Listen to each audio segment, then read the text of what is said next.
I am Dexter Cole, 75 years old. At my own son's charity gala, he laughed into a microphone and auctioned me off for $2. He told a room of 250 Chicago elites that I was a useless old man who only knew how to trim hedges and complain. I sat there in my faded suit while his wealthy friends roared with laughter. My white daughter-in-law, Brittany, covered her mouth to hide her smirk. I felt the humiliation burn in my chest. But then a stranger stepped out from the back of the room and shouted, $2 million! What happened next wiped the smirk right off my son's face and brought his fake empire crashing down. Before I tell you the rest of my story, let me know where you are listening from in the comments below. Like and subscribe if you believe respect should never be auctioned off. The blinding spotlight swung across the grand ballroom of the Drake Hotel and hit me right in the face. I squinted against the harsh glare. Up on the stage stood Kendrick, my 40-year-old son. He was wearing a custom tuxedo that cost more than my first car. He gripped a crystal champagne flute in one hand and a microphone in the other. He had the crowd of 250 Chicago elites eating out of the palm of his hand. Real estate moguls, corrupt politicians, and bored socialites all dressed to the nines, drinking top-shelf liquor and writing fat checks for Kendrick's supposedly noble charity foundation. Then Kendrick pointed straight at my table in the back corner. It was the dark corner where they put the people they do not want in the professional photographs. I was seated next to the kitchen doors where the waiters rushed past me all night. And for our final gag auction of the night, Kendrick announced, his voice booming through the speakers. I present to you my dad, Dexter. He trims the hedges, he complains about the thermostat, and he falls asleep watching the local news at 7. Who wants to take him off my hands? Let's start the bidding at a generous $2. The ballroom erupted. 250 people threw their heads back and laughed. The sound echoed off the crystal chandeliers. It was a thick, cruel laughter that crawled under my skin. I looked over at the VIP table right next to the stage. There sat Brittany, my daughter-in-law. She adjusted her diamond necklace and covered a snicker with her manicured hand, throwing me a look of pure pity mixed with disgust. She leaned over and whispered something to her wealthy friends, and they all laughed even harder. To them, I was just the embarrassing old relative, the punchline to a rich man's joke. I sat absolutely still and looked down at my worn suit jacket. The fabric was frayed at the cuffs. It was the only suit I brought with me when I moved into the guest room of their massive mansion a few years ago. Kendrick thought I was just a broke pensioner living off a meager Social Security check. He thought I was a fragile old man who desperately needed his charity to survive. He forgot who raised him. He forgot the 30 years of blood, sweat, and tears I poured into the brutal trenches of Chicago South Side real estate. I scraped lead paint off decaying walls and flipped abandoned properties in neighborhoods his rich friends would not even drive through with their doors locked. I broke my back laying bricks and dealing with corrupt city inspectors so I could pay his tuition at Harvard in full. I gave him the foundation to become the man standing on that stage. But Harvard did not teach him respect. It only taught him how to wear a tailored suit and look down on the people who built his pedestal. I never told him about the fortune I quietly amassed over the decades. I wanted to see the measure of his character. I wanted to see if wealth would turn him into a leader or a monster. The answer was standing right in front of me holding a champagne glass. Do I hear $3? Kendrick joked, leaning into the microphone, his eyes scanning the laughing crowd. Come on, folks. The man can fix a leaky faucet. That has to be worth the price of a cheap cup of coffee. More laughter filled the room. A local politician raised his hand jokingly from the front row. I will give you $2.50, Kendrick. Sold. Kendrick laughed, raising his glass to the politician. I did not yell. I did not cry. I just took a slow sip of my ice water. My silence was not submission. It was a countdown. You see, Kendrick thought he owned the room. He thought he owned me. But a wise man never shows his hand until the bets are locked in. I had been watching him and Brittany for years. I had watched them treat me like a nuisance in my own home. I had watched them blow through millions to keep up appearances, leasing luxury cars and throwing parties they could not afford. And I knew the dark truth about the empire Kendrick claimed he built from scratch. Suddenly, the heavy oak doors at the very back of the ballroom swung open with a loud thud. A cold, booming voice cut straight through the laughter and the clinking glasses. $2 million. The entire room fell dead silent. Every head snapped around. Standing in the center aisle was Dominic. He was a towering man in a bespoke black suit, his face set like stone. Dominic was not a guest. He did not belong to their country club circle. Dominic was my corporate fixer, my closest confidant, and the most ruthless lawyer in the city of Chicago. And nobody in that room knew he worked for me. Dominic walked down the center aisle with slow, deliberate steps. The crowd parted for him like the Red Sea. The smirk on Kendrick's face froze instantly. He lowered his microphone, his eyes darting between Dominic and the security guards who were too intimidated by Dominic's presence to even move. Brittany stopped laughing and sat up straight in her chair, her eyes wide with confusion. Dominic reached the front of the room. He did not look at the crowd. He did not acknowledge the mayor or the investors. He walked straight up the carpeted steps onto the stage. He reached inside his suit jacket, pulled out a certified bank check, and dropped it flat on Kendrick's podium. The sound of the thick paper hitting the wood echoed in the dead, silent room. Kendrick stared at the check. He let out a nervous little laugh, trying to regain control of his audience. He wiped a drop of sweat from his forehead. "Well, this is incredibly generous," he stammered, reaching out for the piece of paper. "A $2 million donation to our charity foundation tonight. This is historic." Before Kendrick's fingers could even brush the paper, Dominic slammed his massive hand down on top of the check, pinning it to the podium. He leaned in close to the microphone so every single person in the room could hear his next words clearly. "This is not a donation to your fraudulent charity," Kendrick Dominic said, his voice dripping with ice. "This is the buyout payment for 51% of your real estate company." Kendrick pulled his hand back as if he had been burned by a hot stove. He looked at Dominic like the man was completely insane.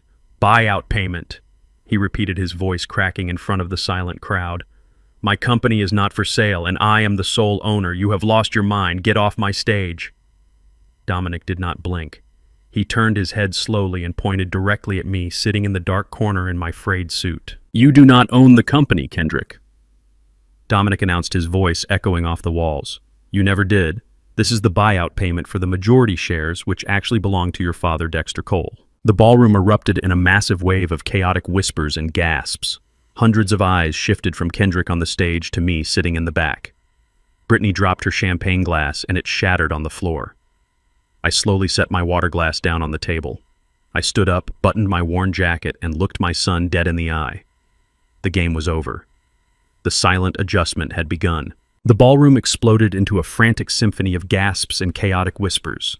100 cell phones were instantly pulled out, recording the collapse of the golden boy of Chicago real estate. Flash bulbs went off blindingly bright, reflecting off the crystal chandeliers. Kendrick was hyperventilating. The vein in his neck throbbed so violently I thought it might burst through his skin. He rushed down the carpeted steps of the stage, his expensive leather shoes slipping awkwardly on the polished hardwood floor. He marched straight toward me, grabbing my arm with a grip that was meant to intimidate, but I did not flinch. I stood like a brick wall. Brittany was right behind him, her face flushed with a toxic mixture of rage and profound embarrassment. She barked at the security guards to clear the hallway, swatting away the hands of her wealthy friends who tried to ask what was happening. We walked through the heavy, swinging kitchen doors, leaving the gasping elite behind us.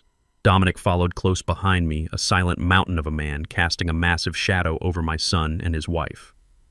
We entered the VIP green room, a luxurious space reserved solely for Kendrick to stroke his massive ego before his speeches. The door slammed shut with a heavy thud, completely cutting off the noise of the ballroom. The silence inside that room was heavy, suffocating, and thick with impending doom. Kendrick spun around like a cornered animal. He pointed a trembling, manicured finger at Dominic and then at me. "What is this old fool talking about?" he screamed, his voice cracking under the weight of his panic. He looked at me with pure, unadulterated venom. "You are a retired janitor.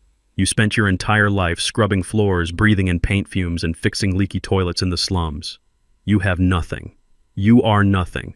Tell this lunatic to get out of my event right now before I have him arrested for trespassing and fraud." I looked at my son. He was 40 years old, wearing a $10,000 custom tuxedo, standing in a room overflowing with catered food and imported champagne, and he was throwing a tantrum like a spoiled toddler who had just dropped his ice cream. Brittany paced the room, her designer high heels clicking aggressively on the hardwood floor. "Kendrick, do something," she hissed, her voice shrill and demanding. "The mayor of Chicago is out there. Our primary investors are out there.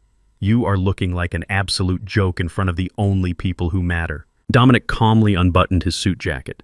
He did not say a word. He simply reached inside his coat and pulled out a thick manila folder.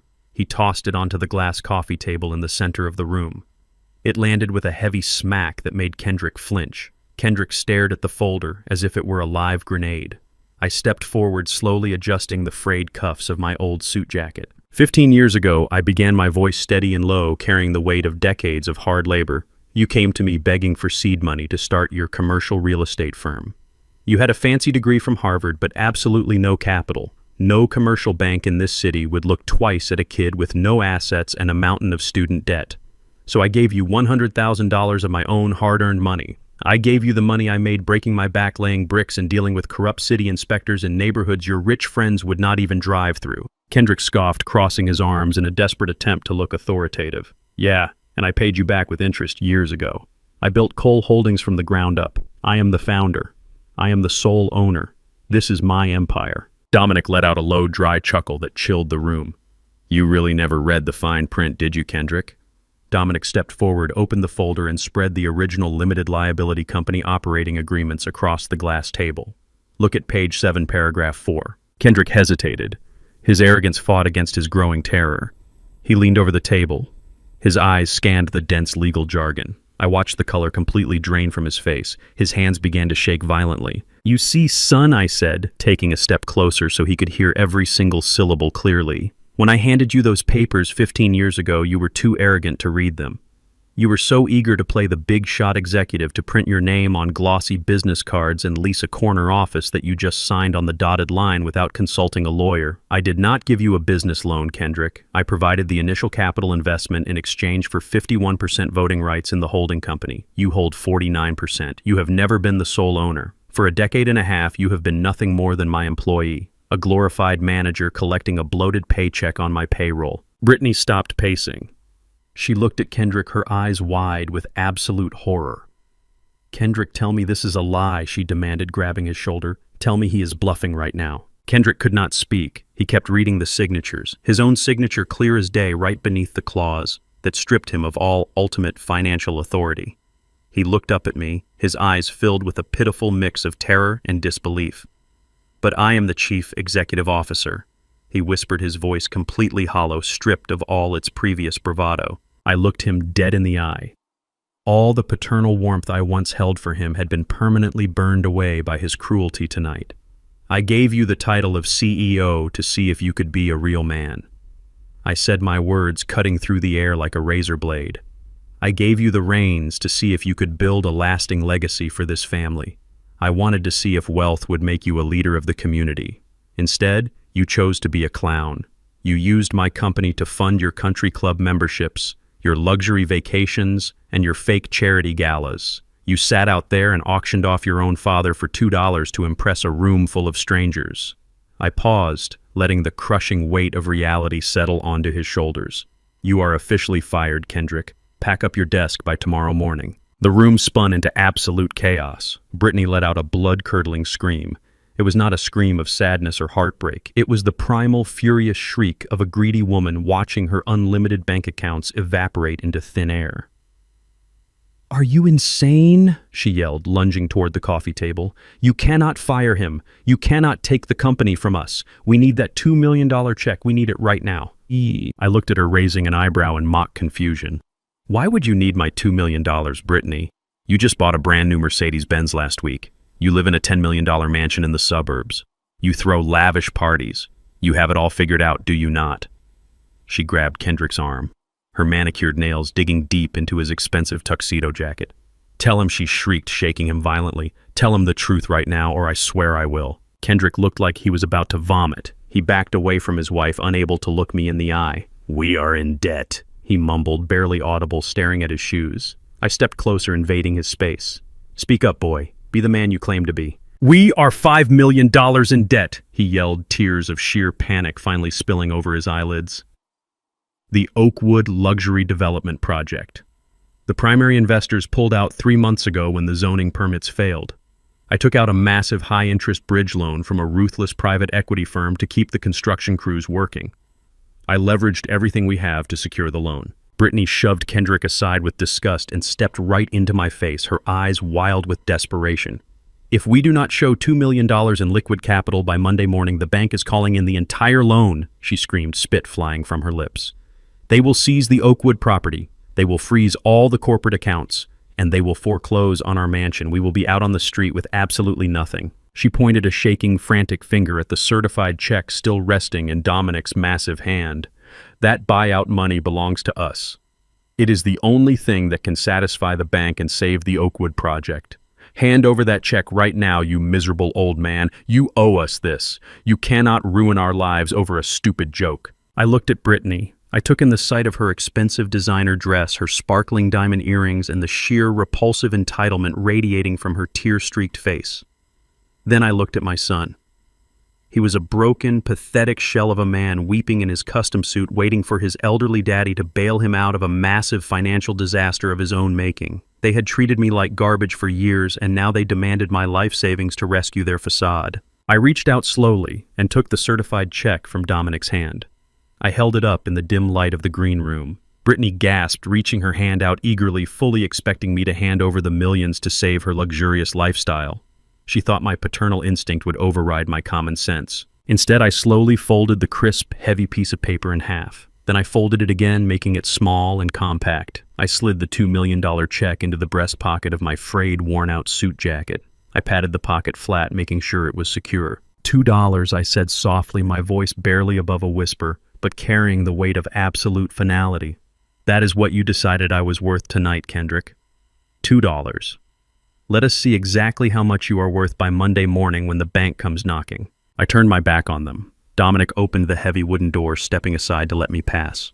I walked out of the green room, my head held high, leaving them screaming and crying in the ashes of their fake empire. The silent adjustment had officially begun, and I was not going to stop until they lost everything. I woke up before the sun even thought about rising over the Chicago skyline. 40 years of waking up at dawn to lay bricks and negotiate contracts leaves a permanent clock in your blood. I dressed in a clean pressed shirt and walked down the sweeping marble staircase of my son's $10 million mansion. The house was dead quiet. Usually I would go to the kitchen and make pancakes for my 7-year-old grandson Malik. He was the only pure thing left in this toxic environment. The boy had my late wife's eyes and a spirit that had not yet been poisoned by his mother's greed. I walked toward his bedroom down the long, carpeted hallway. But before my hand could even touch the brass doorknob, a sharp voice cut through the silence. "Step away from that door." I turned slowly. There stood Brittany. She was wearing a silk robe clutching a cup of black coffee. Her face was pale from a sleepless night of panic, but her eyes were full of venom. "You are not going near my son," she hissed, taking a step forward to physically block the door. "You are unstable, Dexter. After that little stunt you pulled last night at the gala, I am not letting a crazy old man anywhere near my child." I looked at her. The sheer audacity of this woman was almost impressive. She was trying to weaponize my own grandson against me. I kept my voice perfectly level. "The only thing unstable in this house, Brittany, is your bank account. Malik is my blood. You cannot keep him away from me forever." She let out a cold, harsh laugh. "Watch me," she sneered. "In fact, you will not be seeing much of anyone anymore. We are getting you the help you so desperately need." I turned and walked downstairs. I knew exactly what she meant. She was cornered, and a cornered rat will bite at anything. Exactly 2 hours later, the heavy oak front doors of the mansion chimed. I was sitting in the formal living room reading the morning paper. Kendrick rushed down the stairs looking disheveled and frantic. He opened the door. Standing on the porch was a middle-aged woman carrying a thick clipboard and a very serious expression. She wore a badge on a lanyard indicating she was from Adult Protective Services. Brittany came rushing down the stairs right on cue, wearing a modest sweater and wiping away fake tears. "Oh, thank goodness you are here," Brittany cried out, rushing to the door and putting a trembling hand to her chest. "Please come in. It has been an absolute nightmare. My father-in-law has completely lost his mind." The agent stepped inside, looking around the grand foyer with a professional but sympathetic gaze. "I am Agent Reynolds," she said softly.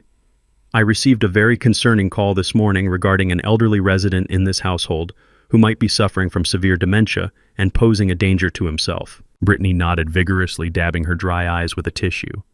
"Yes, that is him in the living room. He has been hallucinating wildly. Last night he caused a massive scene at our charity event, claiming he was a secret millionaire and that he owned my husband's entire company. He is completely detached from reality. He is hoarding old papers and talking about money that does not exist. We are terrified he might hurt himself or wander out into the street.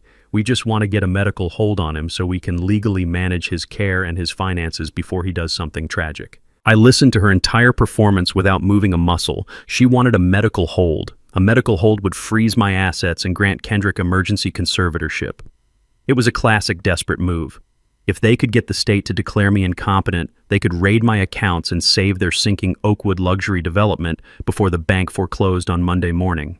Agent Reynolds walked into the living room, her posture gentle and unthreatening. She approached me as if I were a frightened animal. "Good morning, Mr. Cole," she said softly, taking a seat on the sofa across from me. "How are you feeling today?" I slowly folded my newspaper and placed it on the coffee table. I looked her dead in the eye. "I am feeling perfectly lucid, Agent Reynolds. Would you care for some Earl Grey tea? I just brewed a fresh pot." She blinked, caught off guard by my steady voice and calm demeanor. She had expected a rambling, confused old man. Instead, she was met with a man who had negotiated multi-million-dollar land deals with some of the most ruthless mobsters in the city. "No thank you, Mr. Cole," she stammered, opening her clipboard. "Sir, your family is very worried about you. They mentioned you have been experiencing some confusion regarding your finances." I did not yell. I did not raise my voice to defend myself. An angry old man is exactly what Brittany wanted them to see. Instead, I reached under the coffee table and pulled out a pristine leather briefcase. I laid it flat on the glass table and snapped the brass locks open. I pulled out a stack of legally certified financial records, bank statements, and the original stamped operating agreements for Cole Holdings. "Agent Reynolds," I said, sliding the documents across the glass toward her. "These are my financial records. As you can see, I am the majority shareholder of the corporation my son currently manages. My net worth is thoroughly documented here, signed and verified by the top financial attorneys in the state of Illinois. I am not hallucinating about millions. I simply own them." Agent Reynolds picked up the papers. Her eyes widened as she scanned the official seals, the massive account balances, and the undeniable legal proof that the supposed poor old man was actually a titan of industry. Brittany stepped into the room, her face turning red. "Do not look at those," she yelled, her fake, sweet voice cracking. "Those are fake. He printed them off the internet. He is delusional." I ignored her and reached into my breast pocket. I pulled out my smartphone and tapped the screen. "Agent Reynolds?" I continued, my voice smooth and cold. "If you want to know the real reason my daughter-in-law called you here today under false pretenses, I suggest you listen to this audio recording. It was taken last night in the green room of the Drake Hotel." I pressed play. The audio was crystal clear. Brittany's shrill voice echoed through the quiet living room. "We are $5 million in debt. If we do not show $2 million in liquid capital by Monday morning, the bank is calling in the entire loan. They will seize the Oakwood property. We will be out on the street. Hand over that check right now, you miserable old man." The recording stopped. The silence that followed was absolute. Agent Reynolds lowered the financial documents. The sympathetic look she had given Brittany earlier vanished completely, replaced by a hardened glare of pure professional disgust. She was no fool. She had seen cases of financial elder abuse before, but rarely one so brazen and poorly executed. She stood up, snapping her clipboard shut. "Mr. Cole, I sincerely apologize for the intrusion," she said, turning her back on Brittany and Kendrick. "It is abundantly clear to me that you are of sound mind and fully capable of managing your own affairs." She then turned her piercing gaze to Kendrick, who was sweating profusely by the doorway. "Falsifying a report to Adult Protective Services in an attempt to unlawfully seize an elderly person's assets is a serious crime. I am documenting this entire interaction. If you attempt to restrict Mr. Cole's movements or continue to harass him for his wealth, I will personally involve the police and forward this case to the district attorney for elder abuse and attempted fraud." Brittany stood frozen, her mouth opening and closing like a suffocated fish. The safety net she thought she had woven had just wrapped around her own neck. Agent Reynolds marched out the front door, and the heavy oak slammed shut behind her. The moment the door closed, Kendrick completely snapped. He kicked a wooden side table, sending an expensive vase crashing to the floor. The clock was ticking. It was Saturday. The bank deadline was Monday morning. They had 48 hours before the foreclosure processes began, and they lost the mansion, the cars, and their fake social standing. Kendrick began pacing back and forth, pulling his hair. Brittany sat on the floor, weeping real tears of sheer terror. "We are dead," she sobbed. "We are completely dead." Kendrick stopped pacing. His eyes darted around the room, wild and desperate. "No," he muttered, his voice shaking with a dangerous adrenaline. "We are not dead. I just have to do this the hard way. He stormed out of the house, leaving the front door wide open. I sat quietly on the sofa, sipping my tea. I knew he was going to do something incredibly stupid. Greed makes people blind, but desperation makes them reckless. An hour later, tires screeched in the driveway. The heavy front doors swung open again. Kendrick walked in, followed by a sleazy-looking man wearing an expensive but poorly tailored suit carrying a black leather medical bag. I recognized him immediately. It was Dr. Vance, a disgraced cosmetic surgeon who spent more time drinking at Kendrick's elite country club than practicing medicine. He was a man known for writing fake prescriptions and providing convenient medical alibis for wealthy men who got into trouble. Kendrick locked the front door behind them and slid the deadbolt into place. Brittany stood up, wiping her face, a new wicked gleam appearing in her eyes. "You brought him," she whispered.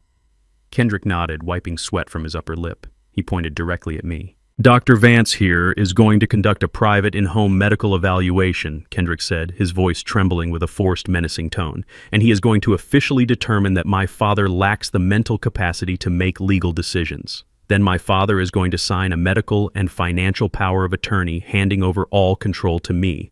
And if he refuses, Dr. Vance has a very strong sedative in that bag that will make him much more compliant." The two men began to walk slowly toward me, backing me into the corner of my own sitting room. Dr. Vance unclasped his leather medical bag, pulling out a thick stack of legal documents and a syringe. He smiled, a greasy, nervous smile. "Come on," Dexter Vance said smoothly. "Let us not make this difficult. Just sign the papers and go take a nice long nap. You are too old to be managing all that stress anyway. Let your boy take the wheel." I stood up from the sofa. I did not reach for a weapon. I did not shout for help. I looked at my son, who was willing to drug his own father to steal his legacy. I slowly reached into my breast pocket, pretending to reach for a pen to sign their fraudulent papers. But my fingers did not grab a pen. They found the cold, hard plastic of my digital voice recorder. With a silent, determined click, I pressed the record button. The red light blinked in the dark fabric of my pocket, capturing every single threat, every single breath of their criminal conspiracy. I looked Kendrick dead in the eye and prepared to drop the bait that would send him straight to federal prison. I felt the cold plastic of the digital recorder through the fabric of my pocket. The red light was blinking silently in the dark, capturing every breath of my son's treason. Dr. Vance took a step closer to me, holding a syringe filled with a heavy liquid sedative. His hands were shaking. He was a coward pretending to be a criminal. Kendrick stood behind him, sweating through his expensive designer shirt.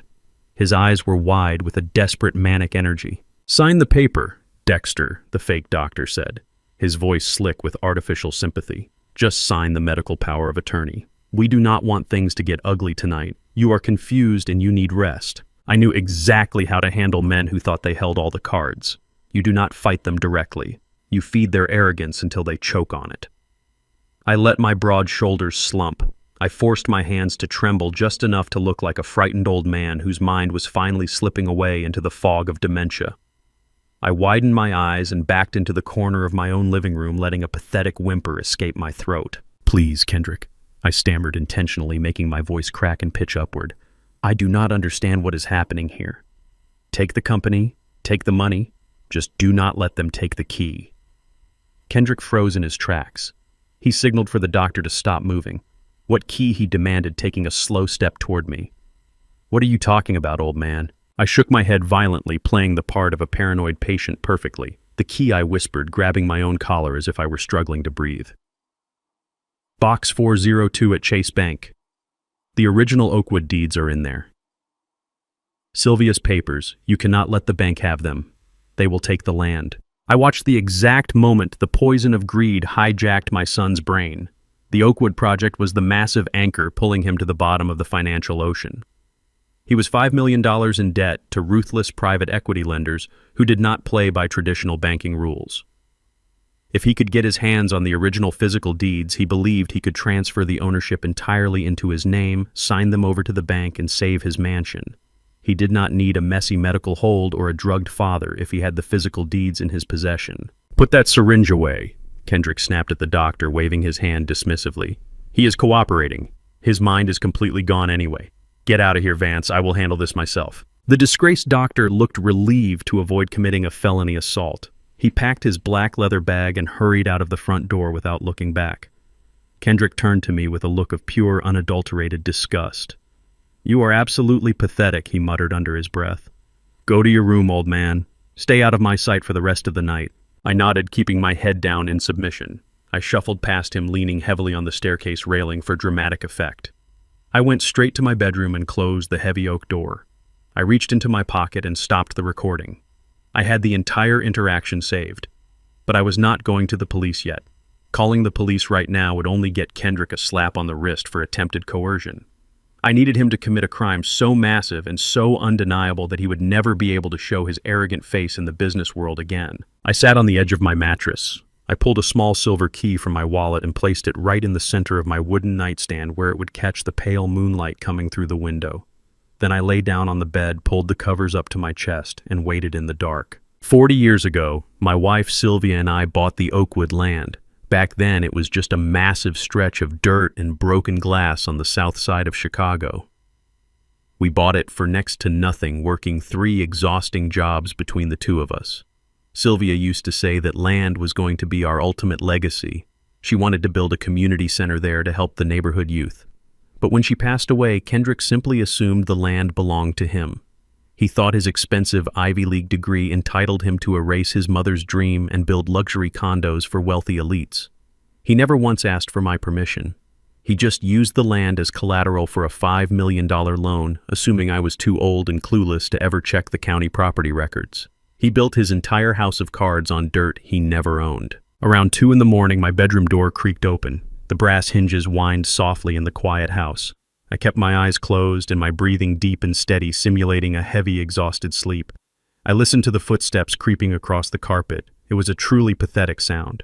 A 40-year-old man wearing silk pajamas sneaking into his 75-year-old father's bedroom to steal from him in the dead of night. I heard him hold his breath as he approached the nightstand. There was a faint clink of metal as his manicured fingers snatched the silver key. He turned around and tiptoed out of the room, closing the door gently behind him. I opened my eyes in the dark. I did not feel anger anymore. I only felt a cold, absolute resolve. The bait was taken. The trap was set. The next morning, I sat in the kitchen drinking plain black coffee. I heard Kendrick rushing down the stairs. He did not even look in my direction. He grabbed his car keys and bolted out the front door. He was in a frantic race against time. The bank deadline was Monday morning. It was currently Sunday, but I knew he had a private wealth manager at Chase Bank who would open the vault for him on a weekend for the right amount of bribe money. I picked up my phone and called my corporate fixer, Dominic. "It is done," I told him calmly. He took the key. He is on his way to the vault right now. Dominic chuckled deeply on the other end of the line. "I have a contact at the bank monitoring the vault access," Dominic said. "He is going to let Kendrick inside. Kendrick forged your signature on a vault authorization form last night. He actually thinks he is a criminal mastermind. Let him think that," I replied, taking a slow sip of my coffee. "Let him open the box." I could picture the scene perfectly in my mind. Kendrick arriving at the bank, sweating profusely through his designer suit, slipping the manager a thick envelope of cash to bypass the weekend security protocols, walking into the cold, sterile vault with the silver key gripped tightly in his sweating palm, finding box 402, turning the lock and pulling the long, heavy metal drawer out. He was expecting to find blank transfer deeds. He was expecting to find the ultimate salvation for his $5 million debt. He was expecting to find the key to keeping his $10 million mansion, his luxury cars, and his fake high society life. Instead, he found a single thick manila folder. I knew exactly what he was reading at that very moment, because I had drafted the documents with Dominic 10 years ago. When Kendrick opened the folder, he did not find transfer papers. He found a legally binding, ironclad document establishing the Sylvia Cole Irrevocable Trust. The documents explicitly stated that the entire Oakwood land parcel was transferred into this trust permanently. The legal terms were absolute and unbreakable. The land could not be sold. It could not be developed for commercial luxury use. And most importantly, it could absolutely never be used as financial collateral by anyone under any circumstances whatsoever. Kendrick was staring at a piece of paper that proved he had exactly 0 legal rights to the land he had just leveraged to a mafia-like private equity firm. He had gone to the bank expecting to steal my property. Instead, he uncovered his own financial execution. By pledging land that was locked in a blind trust, he had committed federal wire fraud, bank fraud, and grand larceny. He had effectively stolen $5 million from some of the most dangerous lenders in Chicago using a completely fake asset. My phone buzzed on the kitchen counter. It was a text message from Dominic. The bank contact says Kendrick just dropped the folder on the floor of the vault. He looks like he is going to pass out. He is throwing up in the bank trash can right now. I set my phone down on the granite counter. I felt no pity in my heart. For years, I had watched him treat everyone around him like absolute garbage. I had watched him laugh at me in front of his elite friends.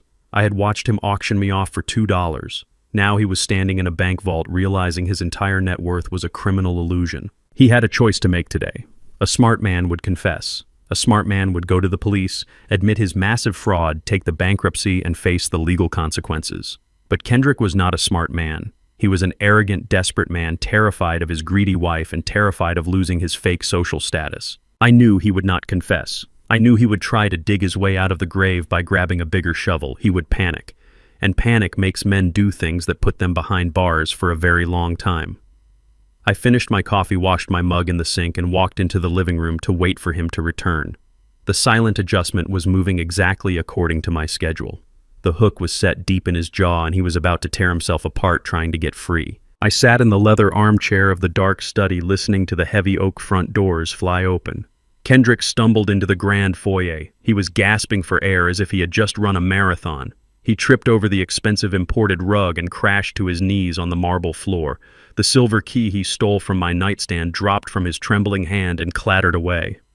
I stayed perfectly still in the shadows, watching my 40-year-old son have a total psychological collapse. Brittany came marching out of the formal dining room holding a crystal glass of expensive champagne. She wore a designer silk dress ready to celebrate what she thought was their financial salvation. But the moment she saw her husband sweating and hyperventilating on the floor, her arrogant smile vanished. She rushed over and grabbed his shoulder, shaking him. She demanded to know where the transfer papers were. She demanded to know if the bank was going to release the $5 million to save their mansion. Kendrick looked up at her with hollow, terrified eyes. He could barely form a coherent sentence. He kept choking on his own breath, muttering that the land was gone.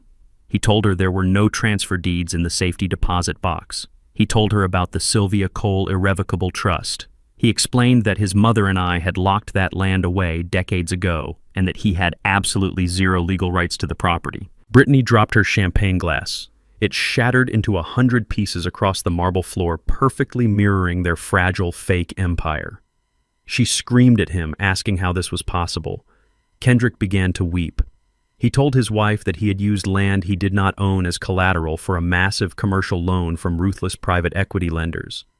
He confessed that when the bank opened for business on Monday morning, they would discover the asset was completely fake. The lenders would not just foreclose on the house. They would hand the file over to the Federal Bureau of Investigation.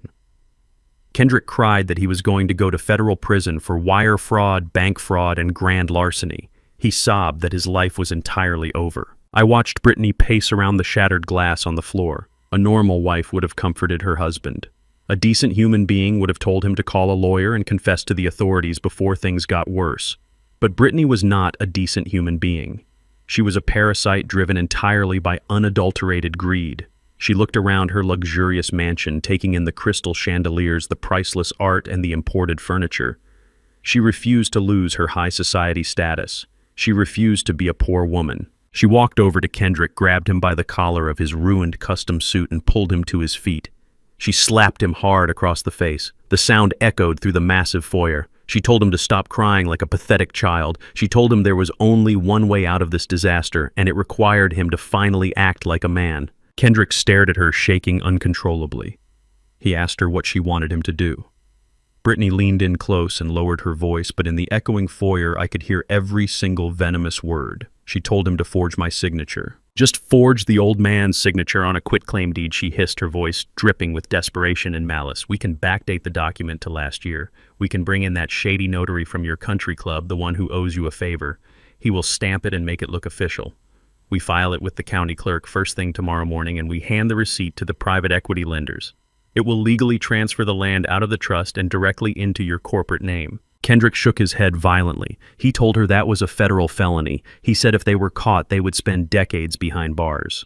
But Brittany was relentless. She dug her manicured nails into his arms and manipulated his deepest fears. She reminded him that I was just a senile old man. She told him that I was crazy and that no judge or bank investigator would ever believe my word over the word of a wealthy, charismatic chief executive officer. She convinced him that society always sides with the young and the rich, not the old and the forgotten. She whispered that the old man was practically a ghost anyway, so stealing from a ghost did not matter. I sat in the dark study, gripping the armrests of my chair. I listened to my own son surrender the very last shred of his morality. I watched him nod his head slowly, agreeing to commit a massive crime against his own father just to save a woman who would leave him the second his bank account hit zero. They hurried off to their home office to draft the fake documents. I remained in the shadows, perfectly calm. They thought they were being clever. They did not know they were simply tying the noose around their own necks. Early the next morning, my phone buzzed in my pocket. I was sitting on the back patio drinking a cup of black coffee, watching the sun rise over the manicured lawns. I answered the call. It was Dominic, my corporate fixer and private investigator. He was parked outside the Cook County Clerk's office in downtown Chicago. Dominic spoke in his usual low, gravelly tone. "Dexter," he said, "it is happening exactly as you predicted. Kendrick just walked into the records building. He is sweating through his shirt and clutching a manila envelope. He has the shady notary right by his side. They are approaching the filing window right now to submit the forged quitclaim deed." Dominic paused, allowing the gravity of the moment to settle between us. He knew the legal implications better than anyone. He knew that the moment that fake deed was stamped and entered into the county registry, a massive, irreversible crime would be officially documented. Dexter, Dominic asked, his voice tight with anticipation. "I have 2 security guards with me. I can walk into that building right now, intercept the paperwork, and shut this entire thing down before he hands it over to the clerk. Just say the word and I will stop him. I can save him from making the biggest mistake of his miserable life." I took a slow sip of my coffee. I looked out at the massive estate my son had bought with stolen money and false promises. I thought about the 30 years I spent breaking my back on construction sites just to give him a better life. I thought about the moment he stood on a stage and auctioned my dignity off for $2 while his wife laughed at my frayed suit. I thought about him plotting to drug me with a fake doctor just to steal my legacy. I thought about my late wife Sylvia and how much she loved that piece of land, hoping to build a community center for the neighborhood youth. Kendrick wanted to pave over her beautiful dream with stolen concrete and fake luxury condos. I held the phone close to my mouth and spoke with absolute freezing clarity. "No," I told Dominic, "do not stop him. Let him walk up to that window. Let him hand that forged paper to the government clerk. Let them file it. Let my son commit a federal felony." Dominic let out a low, appreciative chuckle. "Understood, Mr. Cole," he replied. "The trap is officially set. I will secure a certified copy of the forged deed the second it enters the public record. Enjoy your morning." I ended the call and set the phone down on the patio table. There is a profound difference between teaching a boy a lesson and watching a man destroy himself. I had tried to teach Kendrick the value of hard work and honesty for decades. He rejected every lesson. Now he was a grown man choosing to cross the point of no return. I felt no sorrow. I only felt the cold satisfaction of a builder watching a condemned building getting ready for demolition. When Kendrick returned to the mansion later that afternoon, his entire demeanor had drastically changed. The sweating, hyperventilating coward from the day before was completely gone. In his place was the arrogant, smug chief executive officer. He walked through the front doors with his chest puffed out and a sickening smile plastered across his face. Brittany greeted him in the foyer with a glass of expensive champagne. They clinked their glasses together and laughed a loud, triumphant laugh. They truly believed they had won. They believed they had outsmarted the system, outsmarted the bank, and outsmarted the foolish old man who lived down the hall. I watched them from the top of the stairs as they celebrated their grand felony. They were utterly intoxicated by their own hubris. Brittany loudly praised Kendrick, calling him a genius and a true visionary. She bragged about how she was going to buy a new diamond necklace to celebrate their victory. Kendrick boasted that the private equity lenders had accepted the filed deed receipt and had officially approved the massive loan extension. He was convinced his empire was absolutely secure. They immediately shifted their focus to the biggest event of their social calendar. The highly publicized groundbreaking ceremony for the Oakwood luxury development project was scheduled for the very next morning. It was meant to be Kendrick's crowning achievement, the moment he proved to the entire city of Chicago that he was a titan of commercial real estate. I listened as they frantically coordinated with event planners over the phone. They ordered massive floral arrangements, imported caviar, and a premium open bar for the very important guests. They confirmed the attendance of the city mayor, 3 prominent aldermen, and their wealthiest primary investors. Kendrick even ordered customized golden shovels with his name engraved on the handles for the ceremonial dirt turning. They were setting the stage for a spectacular display of wealth and power. They did not invite me to the ceremony, but they made sure to loudly discuss the details whenever I walked past them in the hallway. They wanted to rub their fake success in my face. They wanted me to know that my land was gone, and that they had built a shiny new future on the ashes of my dead wife's dream. I simply nodded and kept walking. I went to my room, selected a clean dark suit, and polished my old leather shoes. I did not need an invitation to attend a groundbreaking ceremony on land that legally and rightfully belonged to me. As night fell over the mansion, I could hear Kendrick and Brittany laughing and playing loud music in the grand dining room. They were drinking expensive wine and toasting to their brilliant forgery. They thought the storm had passed. They had absolutely no idea that the darkest, heaviest clouds were gathering right above their heads. They thought tomorrow morning would bring them glory and endless riches. They did not know they were meticulously setting up the stage for their own brutal public execution. The golden shovels were polished, the mayor was coming, and the trap was perfectly primed. Tomorrow, the entire city of Chicago would watch my son fall. The morning air in Chicago was biting and crisp, but the atmosphere at the Oakwood Project site was thick with fake warmth and expensive perfume. I stood at the very back of the massive crowd with my arms crossed tightly over my chest. I wore my old wool coat. It was the exact same coat I used to wear when my late wife Sylvia and I bought this exact plot of dirt 40 years ago. Back then, it was just an empty lot filled with broken glass, wild weeds, and discarded tires. Sylvia saw a beautiful community center here. She wanted a safe place for the neighborhood kids to learn and grow. Today, my son Kendrick saw nothing but a giant automated teller machine. He had transformed her humble dream into a grotesque circus of greed. White event tents were set up across the uneven ground, blowing slightly in the cold wind. Waiters in crisp white shirts and black bow ties carried heavy silver trays loaded with imported caviar and flutes of crystal-clear champagne. The attendees were the absolute peak of the Chicago elite. Real estate tycoons, corrupt city aldermen, and wealthy private equity investors were all mingling and laughing loudly. They patted each other on the back and talked about profit margins and gentrification. They had absolutely no idea they were standing on a massive federal crime scene. Camera shutters clicked like rapid gunfire from the press pit. Flashbulbs popped blindingly bright against the gray morning sky. Up on the raised wooden stage stood my 40-year-old son. Kendrick was wearing a custom-tailored charcoal suit that probably cost more than most families in this South Side neighborhood made in an entire year. In his manicured hands, he held a ridiculous golden shovel. It gleamed brightly under the camera lights. That shovel was a perfect symbol of his entire life. It was shiny on the outside, but completely useless for any actual hard work. Brittany stood right beside him. She wore a pristine white designer coat and a smile so wide and fake, it looked physically painful.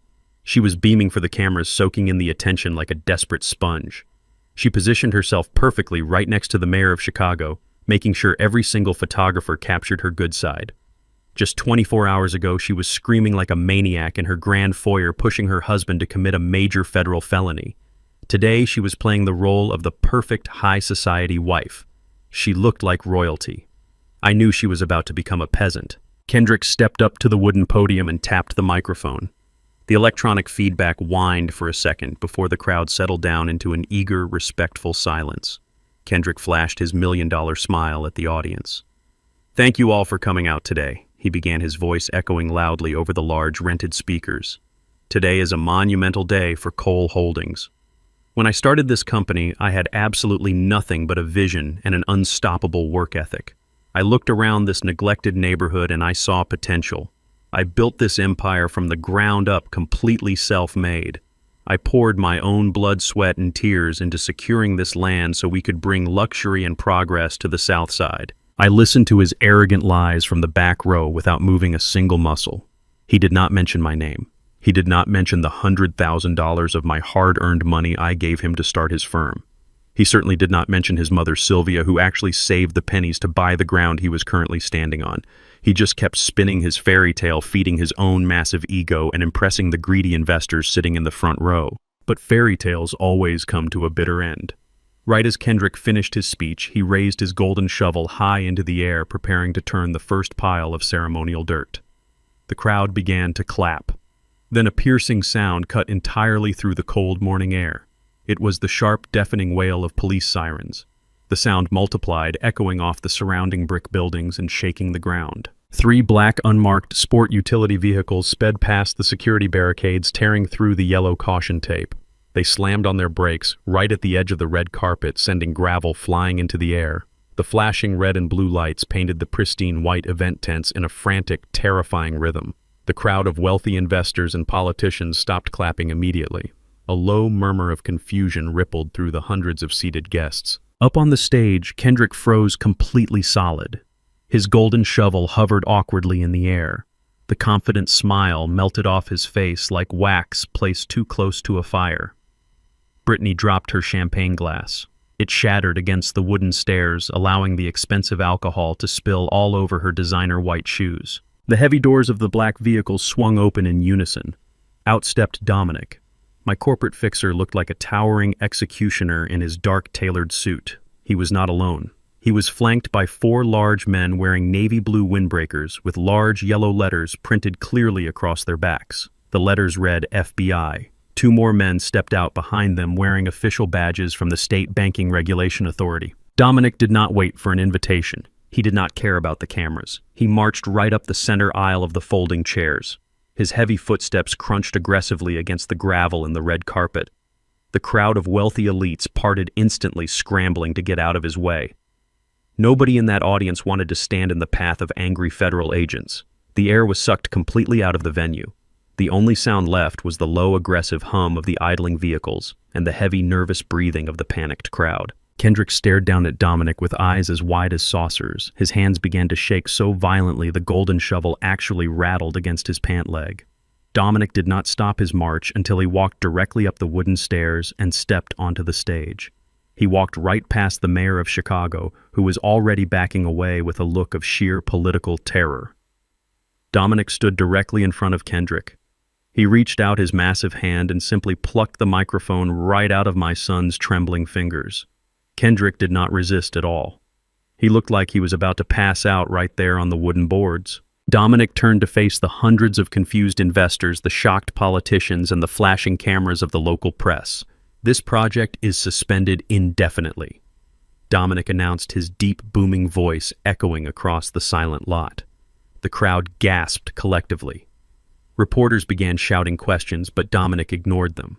He pulled a folded legal document from his inside jacket pocket and held it up high for the cameras to capture. The collateral deed filed yesterday morning with the county clerk is a blatant forgery, Dominic stated firmly, his words cutting like a knife. The man standing on this stage used a fraudulent document to illegally leverage this property for a $5 million commercial loan. Dominic turned his head slowly and locked his cold eyes directly with Kendrick. The true owner of this land, Mr. Dexter Cole, has never signed away his rights, and he is officially pressing criminal charges for grand larceny and wire fraud. Total and complete chaos erupted instantly. The mayor of Chicago practically sprinted off the back of the stage, pushing past a catering waiter to get to his waiting black limousine. He knew a toxic public relations disaster when he saw one, and he was not going down with a sinking ship. The primary investors, the men in the expensive suits who had praised Kendrick just 5 minutes ago, jumped out of their seats and began shouting in absolute fury. They screamed about their lost money. They demanded immediate answers. They cursed Kendrick's name loudly. But Kendrick could not speak a single word. His mouth hung open, catching flies. His chest heaved up and down in a full-blown panic attack. The shiny golden shovel slipped from his sweaty grip and hit the wooden stage floor with a loud, heavy clang. It sounded exactly like the final bell of a boxing match he had just severely lost. He was entirely broken. Down in the VIP seating area, a man in a cheap gray suit tried to quietly slip out of his folding chair and sneak toward the back exit. It was the shady notary from the country club, the corrupt man who had stamped the fake deed for a quick bribe just 24 hours ago. He did not make it 3 steps. 2 federal agents charged through the rows of folding chairs. They tackled him hard against a catering table, sending trays of expensive smoked salmon crashing into the dirt. They yanked his arms violently behind his back, and the sharp metallic click of handcuffs echoed clearly over the shouting crowd. Kendrick watched his criminal accomplice get dragged away through the dirt. He knew he was next. He knew his entire fake life was completely over. Brittany was hyperventilating on the stage. Her pristine, upper-class image was destroyed forever. She looked wildly around the screaming crowd, her eyes darting like a trapped rat, desperately searching for a way out. And then she looked all the way to the back of the lot, her panicked, terrified eyes locked directly onto mine. I was still standing there at the edge of the property with my arms crossed, my posture completely relaxed. I did not smile. I did not gloat or cheer. I simply raised my right hand, touched the brim of my old wool hat, and tipped it to her in a slow, deliberate gesture of farewell. Brittany let out a suppressed, horrified shriek. She finally understood everything. She realized that the poor old man she had tormented, the man she tried to throw into a mental asylum, had orchestrated this entire public execution. She grabbed Kendrick's arm, digging her sharp nails into his expensive suit, and violently yanked him off the back of the stage. They did not answer the screaming reporters who shoved microphones in their faces. They did not apologize to the furious investors who grabbed at their clothes.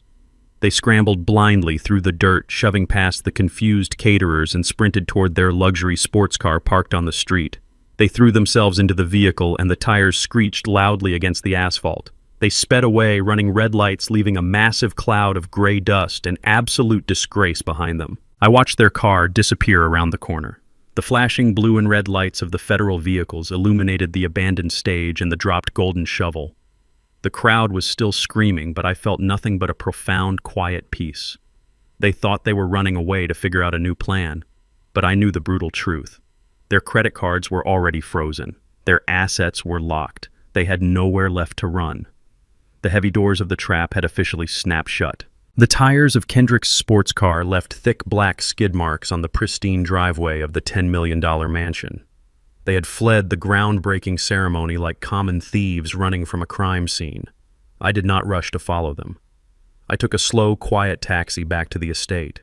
I wanted to give the poison enough time to circulate through their veins. I wanted the absolute reality of their situation to fully set in before I walked through the front door. By the time I stepped out of the taxi and walked up the long paved driveway, the financial execution was already well underway. I walked quietly into the grand foyer. The massive house was a chaotic echo chamber of ringing phones and frantic screaming. Kendrick was pacing back and forth in the formal dining room, holding his cell phone so tightly his knuckles were completely white. He was shouting at his private wealth manager at Chase Bank. I stood in the shadows of the hallway listening to the glorious sound of his empire crumbling into dust. Kendrick was begging the bank manager to release just $50,000 to cover an emergency legal retainer. He was sweating through his ruined custom suit. The response he got from the other end of the line made his knees buckle. The bank manager informed him that every single corporate account under Cole Holdings was frozen by a federal mandate. The private equity lenders had officially triggered the default clauses. His personal accounts were locked. His credit lines were zeroed out. The fraud investigation was active, and the federal authorities were already preparing the asset seizure warrants. Kendrick dropped his phone onto the marble floor. It cracked the screen, but he did not even notice. He collapsed into a dining chair, burying his face in his trembling hands. He was officially a penniless man. But Brittany was not crying with him. Brittany was a creature of pure survival instinct. The moment she smelled the poverty, she immediately began searching for the nearest exit. I walked silently up the sweeping marble staircase, following the sound of heavy objects being thrown around in the master bedroom. I stood just outside the open doorway and watched her operate. She had dragged 3 massive Louis Vuitton suitcases out of her walk-in closet and thrown them onto the king-sized bed. She was not packing her wedding album. She was not packing family photos or sentimental keepsakes. She was frantically throwing designer dresses, cashmere sweaters, and every piece of diamond jewelry she could find into the expensive leather bags. She was moving with the frantic energy of a rat abandoning a sinking ship. Kendrick stumbled up the stairs and walked into the bedroom. He looked like a walking corpse. He saw the suitcases and his eyes widened in absolute confusion. He asked Brittany what she was doing, his voice cracking and hollow. He told her they had to call the lawyers and figure out a defense strategy because the bank was going to take the house and everything else. Brittany did not even stop packing. She snatched a handful of silk scarves and shoved them into the suitcase. "There is no we, Kendrick," she snapped, her voice cold and entirely devoid of affection. "You committed a federal felony. You forged a legal document and got caught by the Federal Bureau of Investigation in front of the mayor. I am not going down with you. I am not spending the best years of my life visiting you through a glass window in a federal penitentiary." Kendrick stumbled forward, reaching out to touch her arm. He pleaded with her tears streaming down his face, reminding her that she was his wife and that they took vows. He begged her not to leave him alone. She ripped her arm away from his grasp as if he carried a contagious disease. Vows do not pay for luxury penthouses, Kendrick. I am leaving. I am going to Paris until this entire humiliating scandal blows over. I have friends there. I can start over. You are on your own. I watched from the hallway as she zipped up the first suitcase and dragged her silver laptop onto the bed. She opened the airline website with trembling fingers. She rapidly typed in the information for a one-way first-class ticket to Paris, France. The total cost was over $8,000. She did not blink. She reached into her designer purse and pulled out her heavy metal black American Express card. She confidently typed the 16-digit number into the payment portal. She clicked purchase and waited for the confirmation screen. I leaned against the doorframe, perfectly calm. I knew exactly what was about to happen on that computer screen. Early this morning, while they were busy picking out their outfits for the groundbreaking ceremony, I had made a very brief phone call to Dominic. As the true majority shareholder of Cole Holdings, I had total executive control over the corporate accounts. I instructed Dominic to revoke Brittany's authorized user status on the black card. I told him to cut off every single line of credit attached to her name. Brittany stared at the laptop screen. A red error message popped up indicating the transaction was declined. She frowned, letting out an irritated sigh. She muttered something about bank fraud protection algorithms and rapidly typed the numbers in again. She clicked purchase for the second time. The same red error message appeared. Declined. Her hands began to shake. She pulled out a different credit card, a platinum Visa, and typed the numbers in frantically. She clicked the button. Declined. She pulled out a third card, then a fourth. Declined. Declined. Declined. Brittany slammed her hands down on the keyboard. Her breathing became heavy and erratic. She grabbed her cell phone and dialed the premium customer service number for the black card. She put the phone on speaker and tapped her foot aggressively against the hardwood floor. A polite customer service representative answered the call. "This is Brittany Cole," she demanded, her voice shrill and commanding.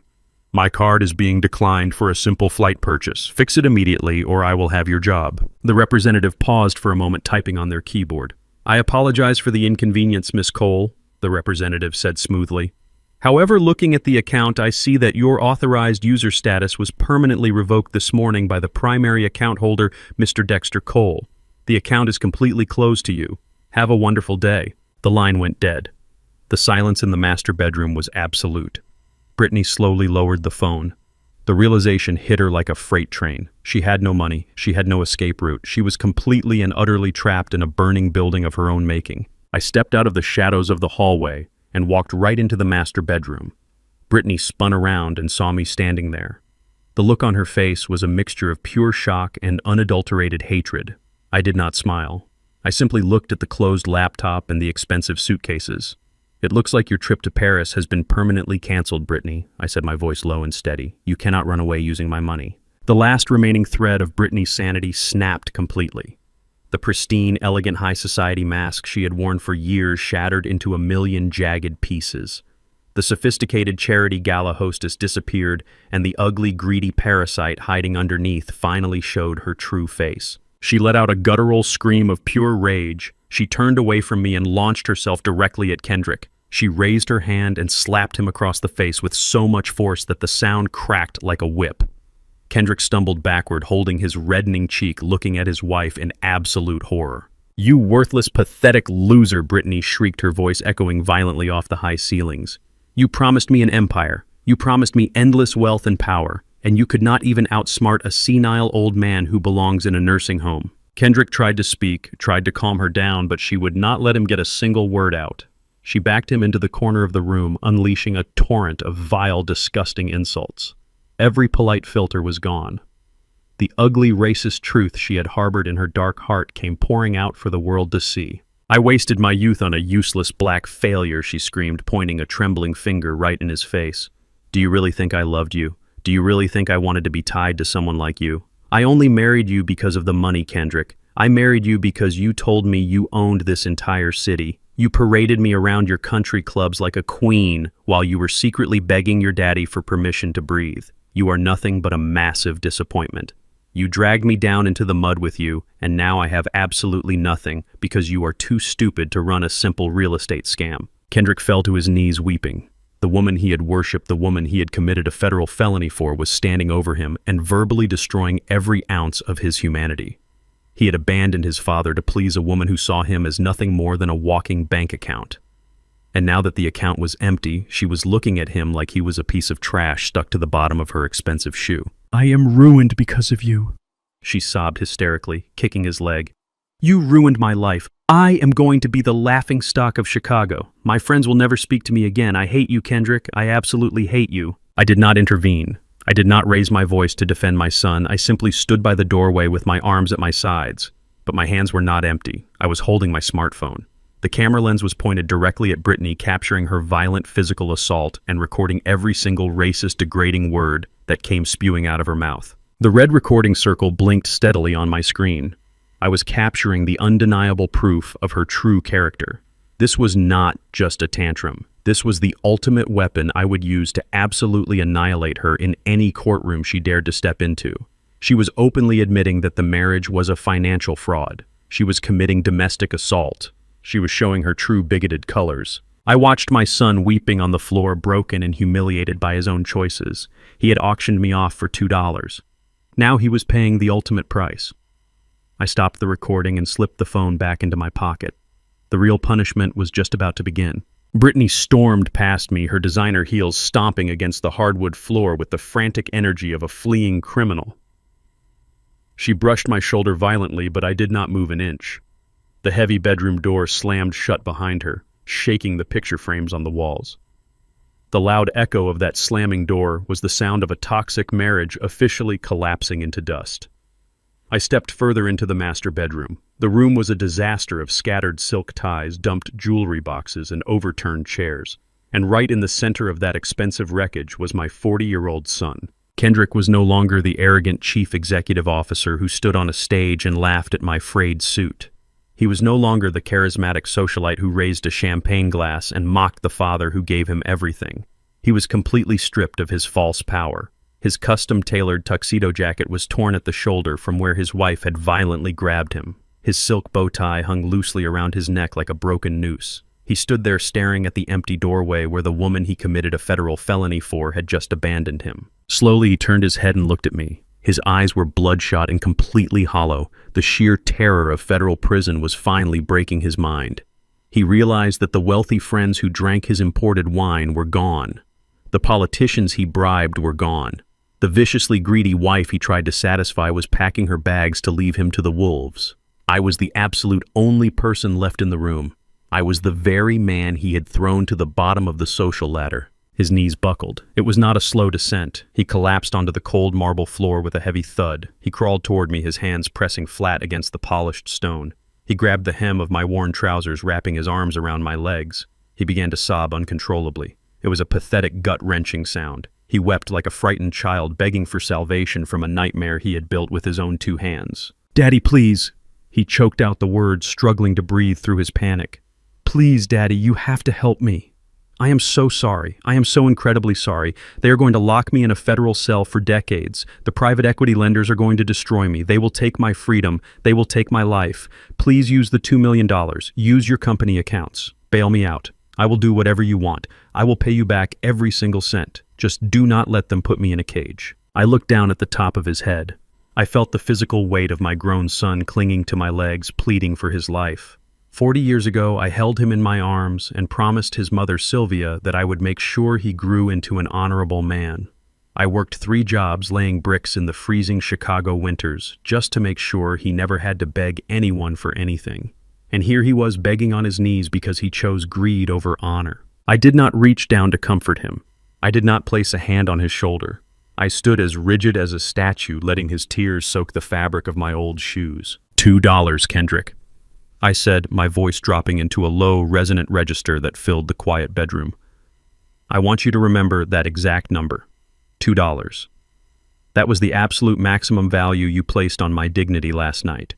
You stood on a brightly lit stage in front of 250 people and you auctioned off the man who wiped your tears and paid your Harvard tuition. You smiled while your elite friends laughed at my worn clothes.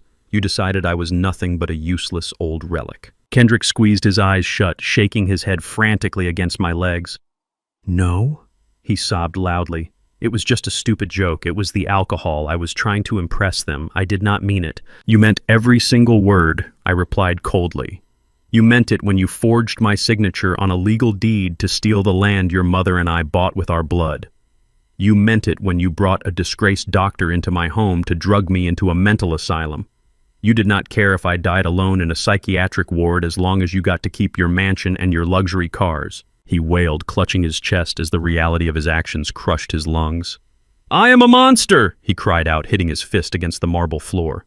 I know I am a monster, but please do not let me rot in prison. You are a billionaire. $5 million is nothing to you. You can wipe out this debt with one phone call to the bank. Please, Daddy, save me. I stepped backward, forcing him to let go of my legs. He slumped forward, resting his forehead against the cold stone. I am not going to pay your debt, Kendrick, I stated flatly. I am not going to wire $5 million to a corrupt private equity firm just so you can keep pretending to be a real estate mogul. I am not going to finance the lavish lifestyle of a criminal. Kendrick gasped, looking up at me with sheer panic. Then I am dead, he whispered. The federal agents have the forged deed. The bank will press maximum charges by Monday morning. My life is entirely over. I looked down at him. I did not say I was letting you go to prison, I corrected him slowly, letting the words sink into his panicked brain. I said I am not paying off your debt. But I will do something else. I will have Dominic contact the private equity lenders first thing on Monday morning. I will purchase the entire $5 million loan directly from them. I will transfer the debt portfolio under my own holding company. Kendrick blinked his tear-filled eyes, struggling to understand the corporate maneuver. What does that mean? He asked, his voice trembling. It means the bank will no longer be coming after you, I explained. It means the federal investigators will stand down because the defrauded party is no longer a commercial institution. It means I am buying your debt. I will become your sole creditor. You will owe the $5 million directly to me. And as the victim of your forged quitclaim deed, I am the only person who can choose whether or not to press criminal forgery charges against you. A small glimmer of desperate hope sparked in his bloodshot eyes. You will drop the charges, he asked, pulling himself up to his knees. You will save me from prison. I will drop the federal charges, I confirmed, my tone freezing any warmth in the room. But my salvation does not come for free, Kendrick. You are going to pay back every single penny of that $5 million, and you are going to do it exactly on my terms. I paced slowly around the ruined bedroom, outlining the brutal architecture of his new reality. I have 3 conditions, I told him. If you fail to meet even one of them, I will walk straight to the district attorney, hand over the original forged documents, and watch the judge sentence you to 20 years in a federal penitentiary. Kendrick nodded furiously, his hands clasped together in prayer. Anything, he begged. Name it. Condition number 1, I said, stopping right in front of him. You will file for an absolute divorce from Brittany immediately. You will sign a separation agreement stating that she leaves this marriage with exactly what she brought into it, which is absolutely nothing. She will not get a single cent of alimony from my family wealth. You will cut that parasite out of our lives permanently. He swallowed hard but nodded without hesitation. Yes, he agreed quickly. Done. Condition number 2, I continued. You will sign over full legal and physical custody of my 7-year-old grandson Malik directly to me. You and Brittany have proven yourselves to be morally bankrupt criminals. I will not allow you to poison that boy with your greed. I will raise Malik in my home where he will learn the value of honesty and hard work. You will have no legal authority over him whatsoever. Kendrick closed his eyes, a fresh wave of tears falling down his cheeks. Giving up his son was the ultimate defeat, but he knew he had absolutely no leverage. He knew a federal prison cell was the only other option. I will sign the custody papers, he whispered, his head bowed in total submission. And condition number 3, I said, my voice growing louder, commanding the entire space. You owe me $5 million. You are going to pay it back through manual labor. The Oakwood project site now belongs entirely to my trust. It is no longer a luxury condominium project. I am converting it into affordable housing for the Southside community. Starting Monday morning, you will report to that construction site at 6 in the morning. You will wear a hard hat and steel-toed boots. You will grab a shovel and you will clear the debris with your own 2 hands.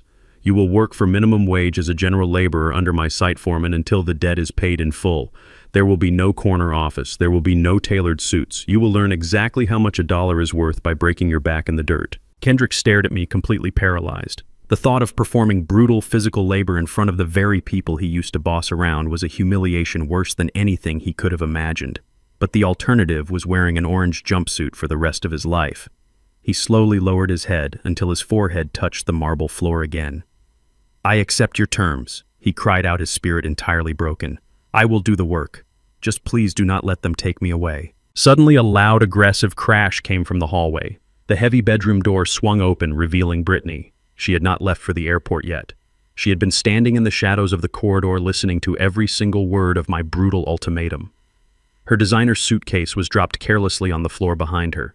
Her face was contorted into a mask of pure demonic fury. "You must be out of your miserable mind," she shrieked, storming into the room and pointing her manicured finger directly at my chest. "You think you can just force him to divorce me and leave me with nothing? You think you can just steal my child and throw me out onto the street like garbage?" I turned to face her, feeling absolutely no intimidation. "I did not steal anything, Brittany," I replied smoothly. "You are the one who just packed your bags to abandon your husband and your son to flee to Paris. I am simply making your departure permanent." She marched up to me, her chest heaving with rage. She looked down at her weeping husband on the floor and then glared at me with absolute venom. "I am his legal wife," she spat out. "I am entitled to half of everything he owns, including the assets in his family line. You have millions of dollars hidden away. Dexter and I am going to take my rightful share. I am going to hire the most ruthless divorce attorneys in the state of Illinois." She threatened, her voice echoing loudly in the high ceilings. "I am going to drag you into family court and expose you as a manipulative, abusive old tyrant who orchestrated a conspiracy to ruin my life. I will take 50% of your entire estate. I will take full custody of Malik and demand thousands in child support. I will destroy your reputation, and I will burn your precious legacy to the ground." I looked at her furious, trembling face. I thought about the video currently sitting safely in my phone. The video where she violently assaulted her husband and screamed racist, degrading insults, admitting she only married him for his money. She thought she was going to wage a legal war against me. She had absolutely no idea she was walking blindfolded right into a courtroom execution. I tipped my head slightly, giving her a cold, unbothered smile. "I strongly suggest you hire a very good lawyer, Brittany," I told her, my voice echoing with quiet authority. "Because you are going to need a miracle to survive what I have waiting for you in court." She spun around, grabbed her designer suitcase, and stormed down the hallway, screaming obscenities into the air. The battle lines were officially drawn, and the final stage of the silent adjustment was about to begin. The news broke on a Tuesday morning, just 3 weeks after the disastrous, groundbreaking ceremony. I was sitting at the kitchen island in my new, highly secure home, drinking a cup of plain black coffee, while my grandson Malik was safely asleep down the hall. My corporate fixer Dominic walked through the front door and dropped a thick stack of printed papers right onto the granite counter. He did not say a word at first. He just tapped his heavy finger against the top page. It was a printout from a very popular, very vicious Chicago gossip blog known for destroying the reputations of the city elite. I put my coffee mug down and read the headline. It was written in massive bold letters designed to grab maximum attention. The headline read, "The Tyrant of Oakwood, How a Secret Billionaire Father-in-Law Destroyed a Chicago Power Couple to Steal Their Child." I did not even flinch. I simply adjusted my reading glasses and read through the article. Brittany had not wasted a single second. Acting on pure survival instinct and unadulterated greed, she had gone straight to the gutter press. She had given them an exclusive anonymous interview, though anyone with half a brain knew exactly who the source was. In the article, she painted a masterful, beautifully tragic picture of herself. She claimed she was the devoted, loving wife of a struggling young entrepreneur. She spun a massive lie that Kendrick and I had secretly conspired to ruin her life.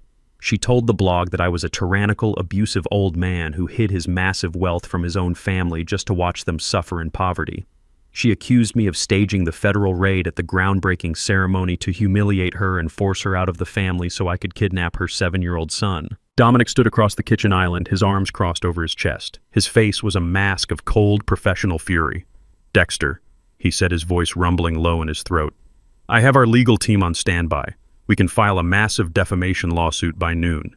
We can completely bankrupt this gossip blog and force them to issue a public retraction by the end of the week. This is a direct attack on your character and your corporate legacy." I looked at the printed article and let out a soft, dry chuckle. I picked up the papers and calmly tossed them into the kitchen trash can. "No, Dominic," I replied, my voice perfectly steady.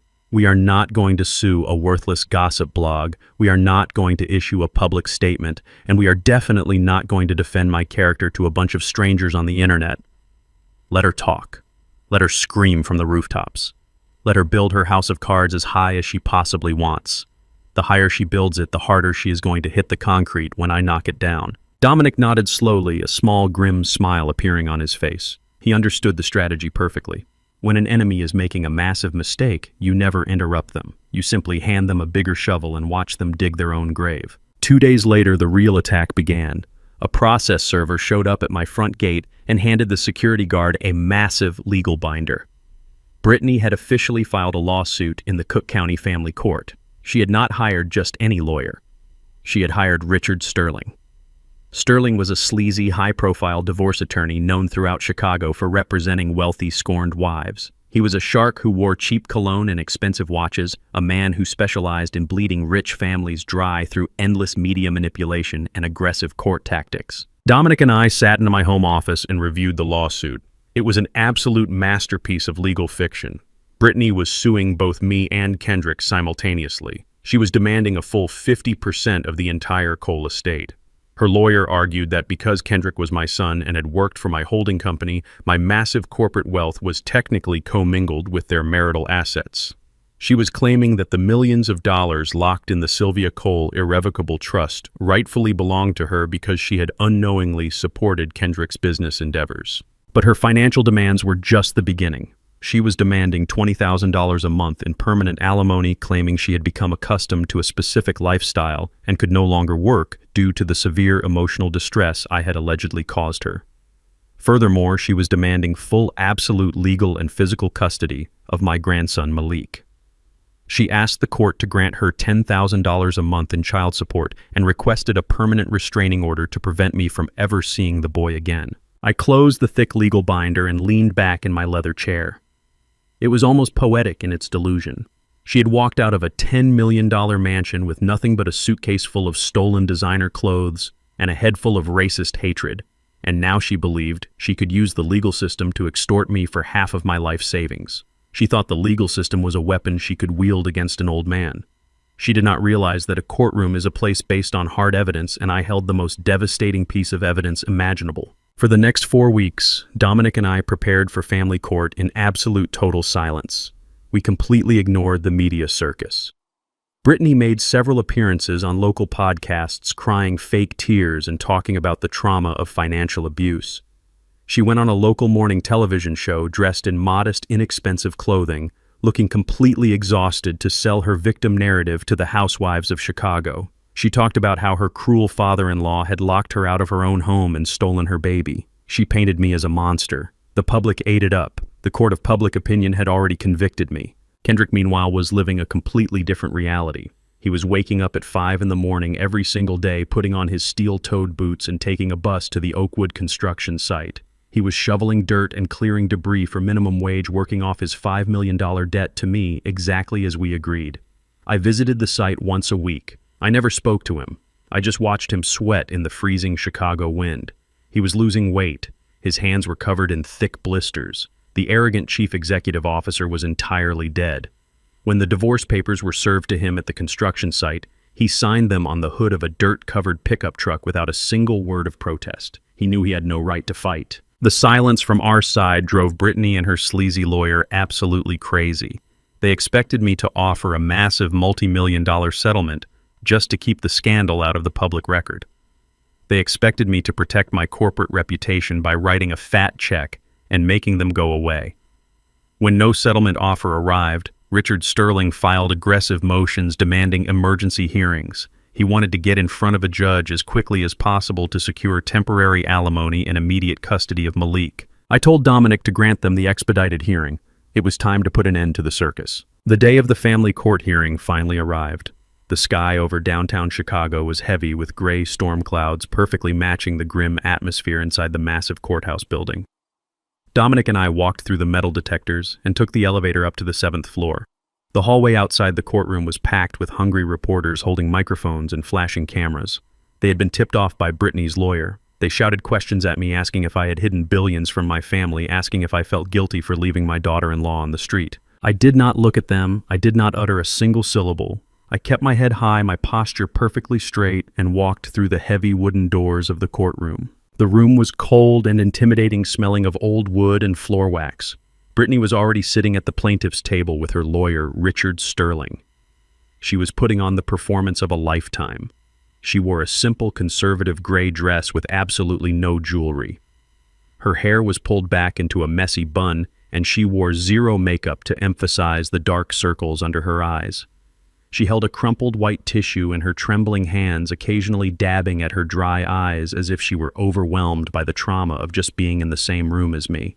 Richard Sterling stood next to her, leaning confidently against the table, tapping an expensive gold pen against his legal pad. He looked at me with a smug, predatory smile. He truly believed he had me completely cornered. He believed he was about to secure a multi-million-dollar payday that would make him rich. Dominic and I took our seats at the defense table.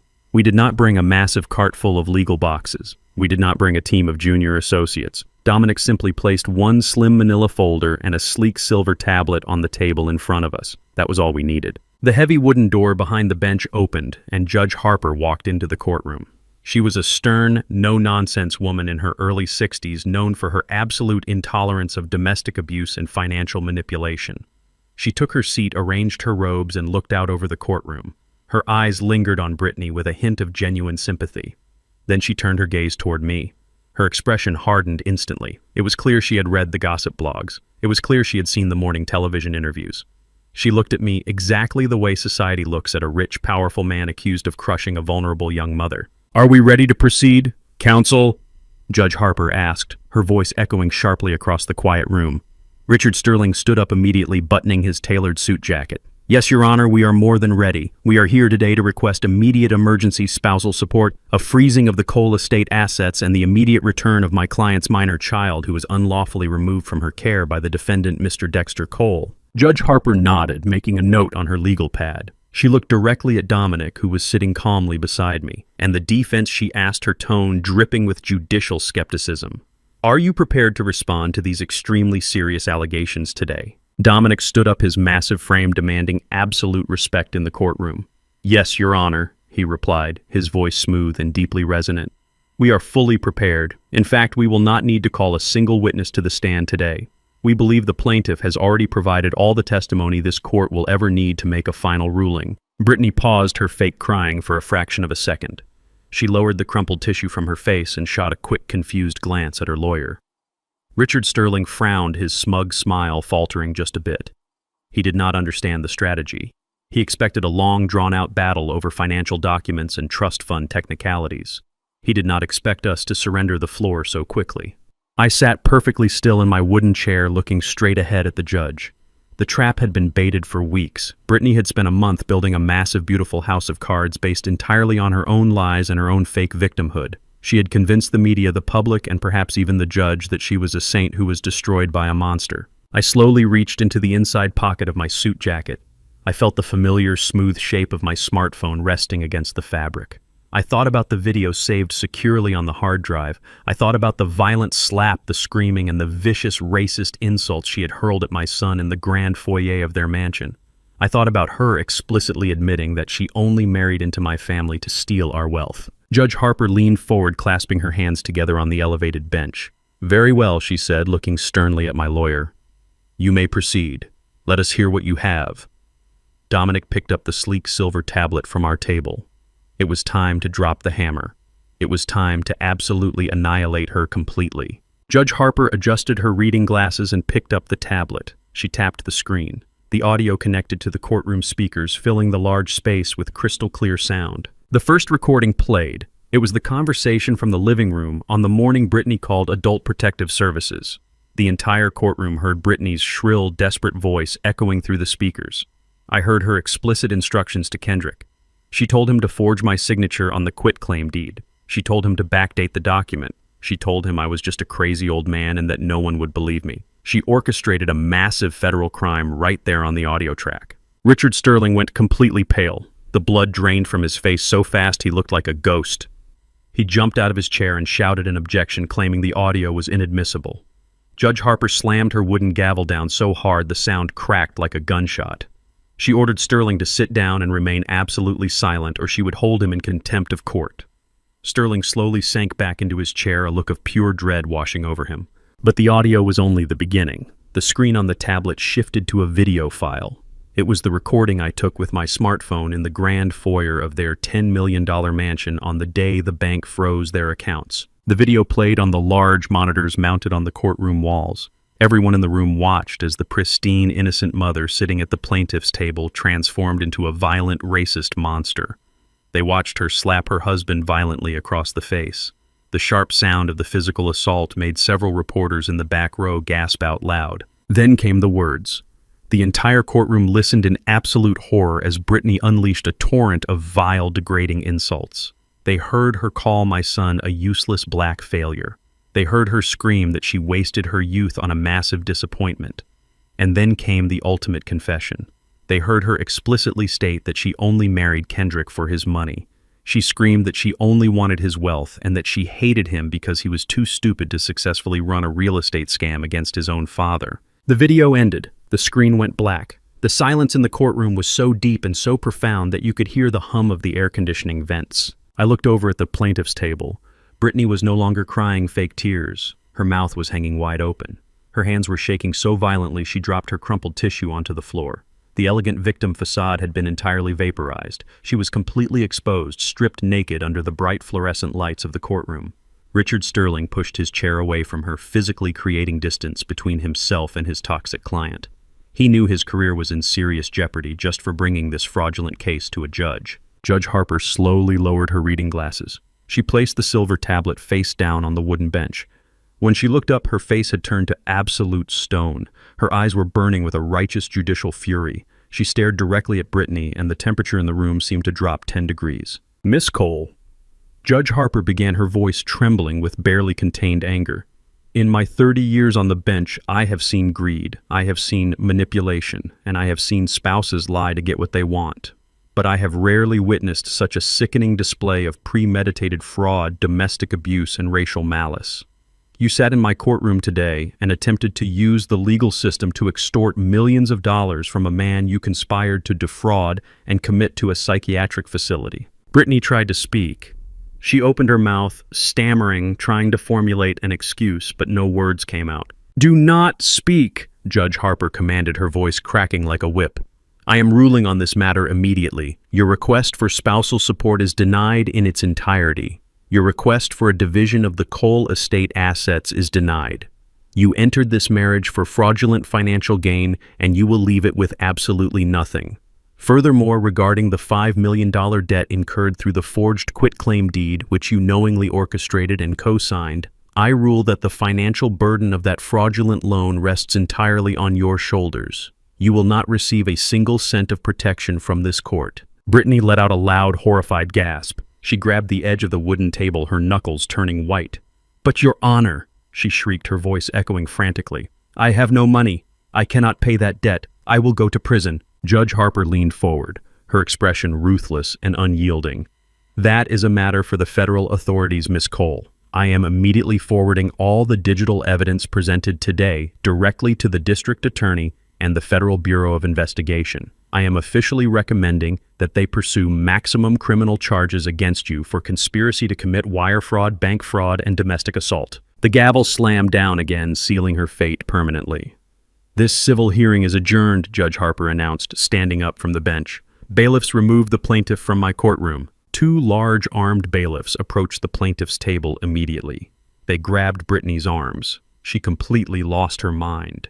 The elegant facade shattered into a million pieces. She began screaming hysterically, thrashing her body against the bailiff's grip.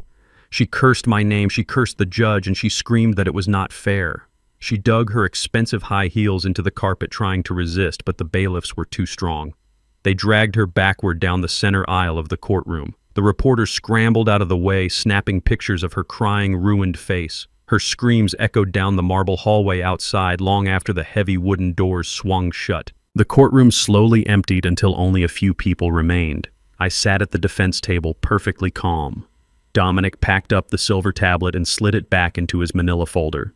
The job was done. I turned my head and looked at the end of the defense table. Kendrick was sitting there, slumped in a wooden chair. He had watched the entire execution in complete silence. He watched his wife, the woman he committed a federal crime to please, get dragged away to face decades in prison. He watched his own life burn down to the foundation. Dominic slid a thick stack of legal papers across the table toward him. They were the absolute divorce documents and the full custody surrender forms for my grandson Malik. Kendrick did not argue. He did not beg or ask for a second chance. His arrogance was entirely gone. He picked up a black ink pen with trembling, blistered hands. He signed his name on every single dotted line, legally terminating his marriage and surrendering his only child to me. He was completely broken, a ghost of the man who stood on that gala stage just a month ago. He put the pen down and stared blankly at the polished wooden table. He had absolutely nothing left to his name. My phone buzzed in my jacket pocket. I pulled it out and looked at the screen. It was an automated alert from my banking contacts. The final domino had just toppled. The private equity lenders, having received confirmation of the fraud, had officially initiated the immediate foreclosure protocols. The bank agents were currently pulling up to the driveway of the $10 million mansion to lock the gates and seize the property. The eviction was happening right now. Kendrick and Brittany were officially homeless. The drive from the courthouse to the north suburbs took exactly 45 minutes. I drove my 1998 Ford pickup truck. The engine rattled with a deep, familiar rhythm that I had trusted for decades. Sitting in the passenger seat next to me was my 7-year-old grandson, Malik. He was drinking a juice box and looking out the window, completely fascinated by the passing cars. He had absolutely no idea that the empire his parents claimed to rule had just been legally vaporized.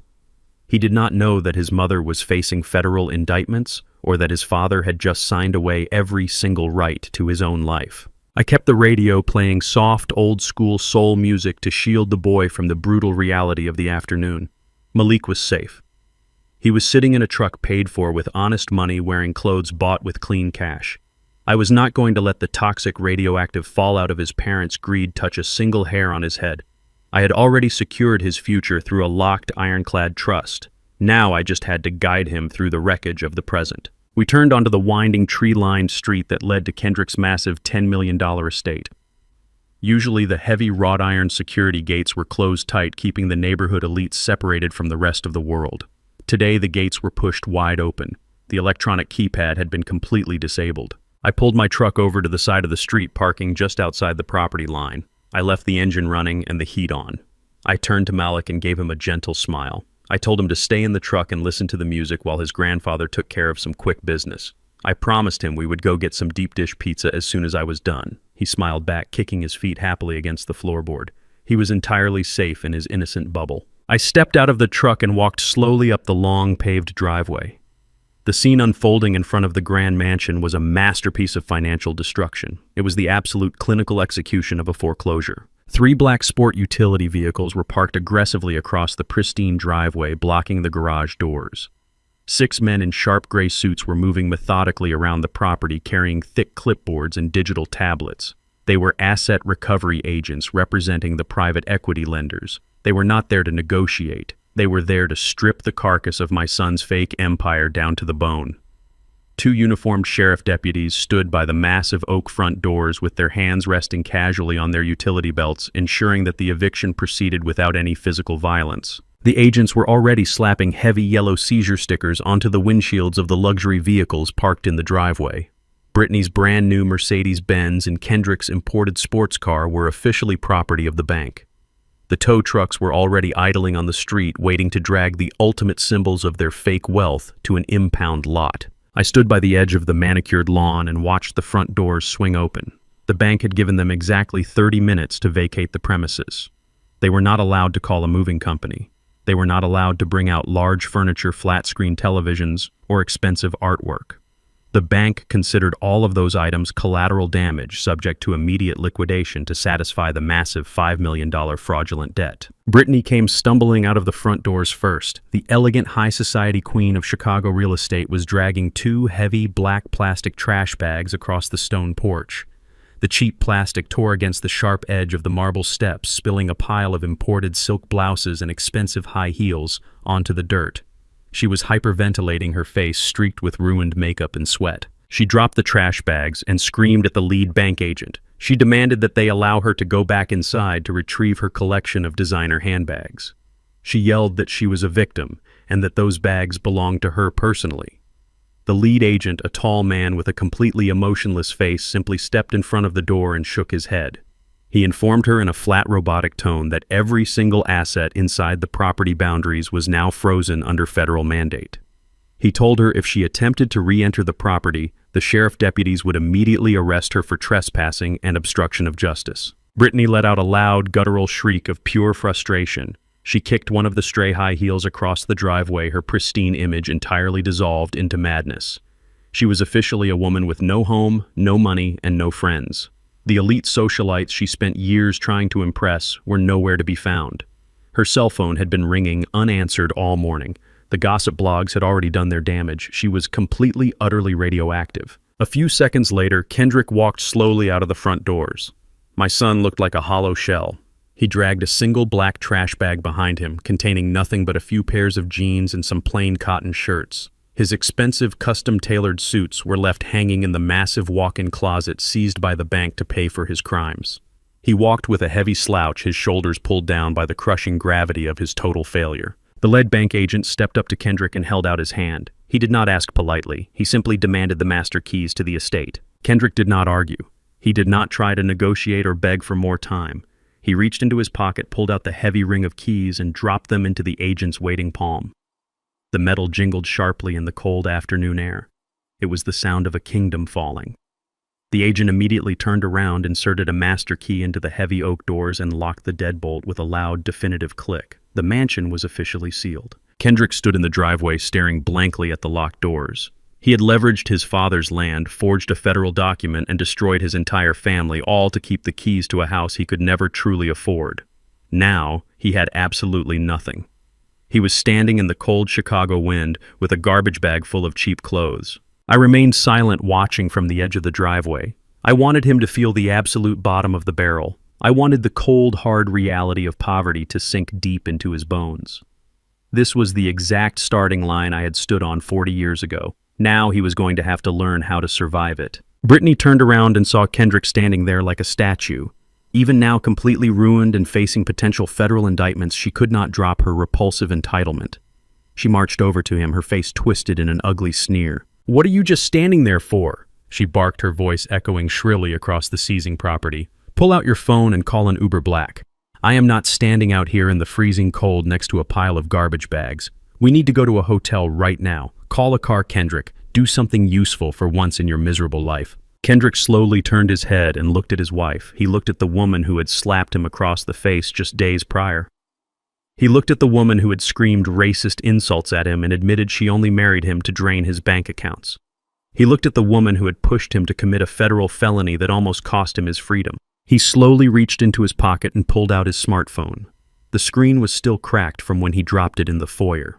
Brittany crossed her arms impatiently, tapping her foot on the pavement, expecting him to follow her orders, just like he had done for their entire toxic marriage. But Kendrick did not open a ride-sharing application. He looked at the cracked screen for a long moment. He remembered the legal documents he had signed on the defense table in the family courtroom just 2 hours ago. He remembered the absolute divorce decree. He remembered signing away his rights to the mansion, the cars, and the toxic facade. He remembered my brutal ultimatum. Kendrick looked up from the phone and stared directly into Brittany's eyes. For the first time in 10 years, he saw her exactly for what she was. A parasite, a greedy, manipulative anchor that had dragged him straight to the bottom of the ocean. He owed her absolutely nothing. He had no legal ties to her. He had no moral obligation to her. Their toxic alliance was officially dead and buried. Without saying a single word, Kendrick dropped his cracked smartphone onto the cold concrete driveway. He did not need it anymore.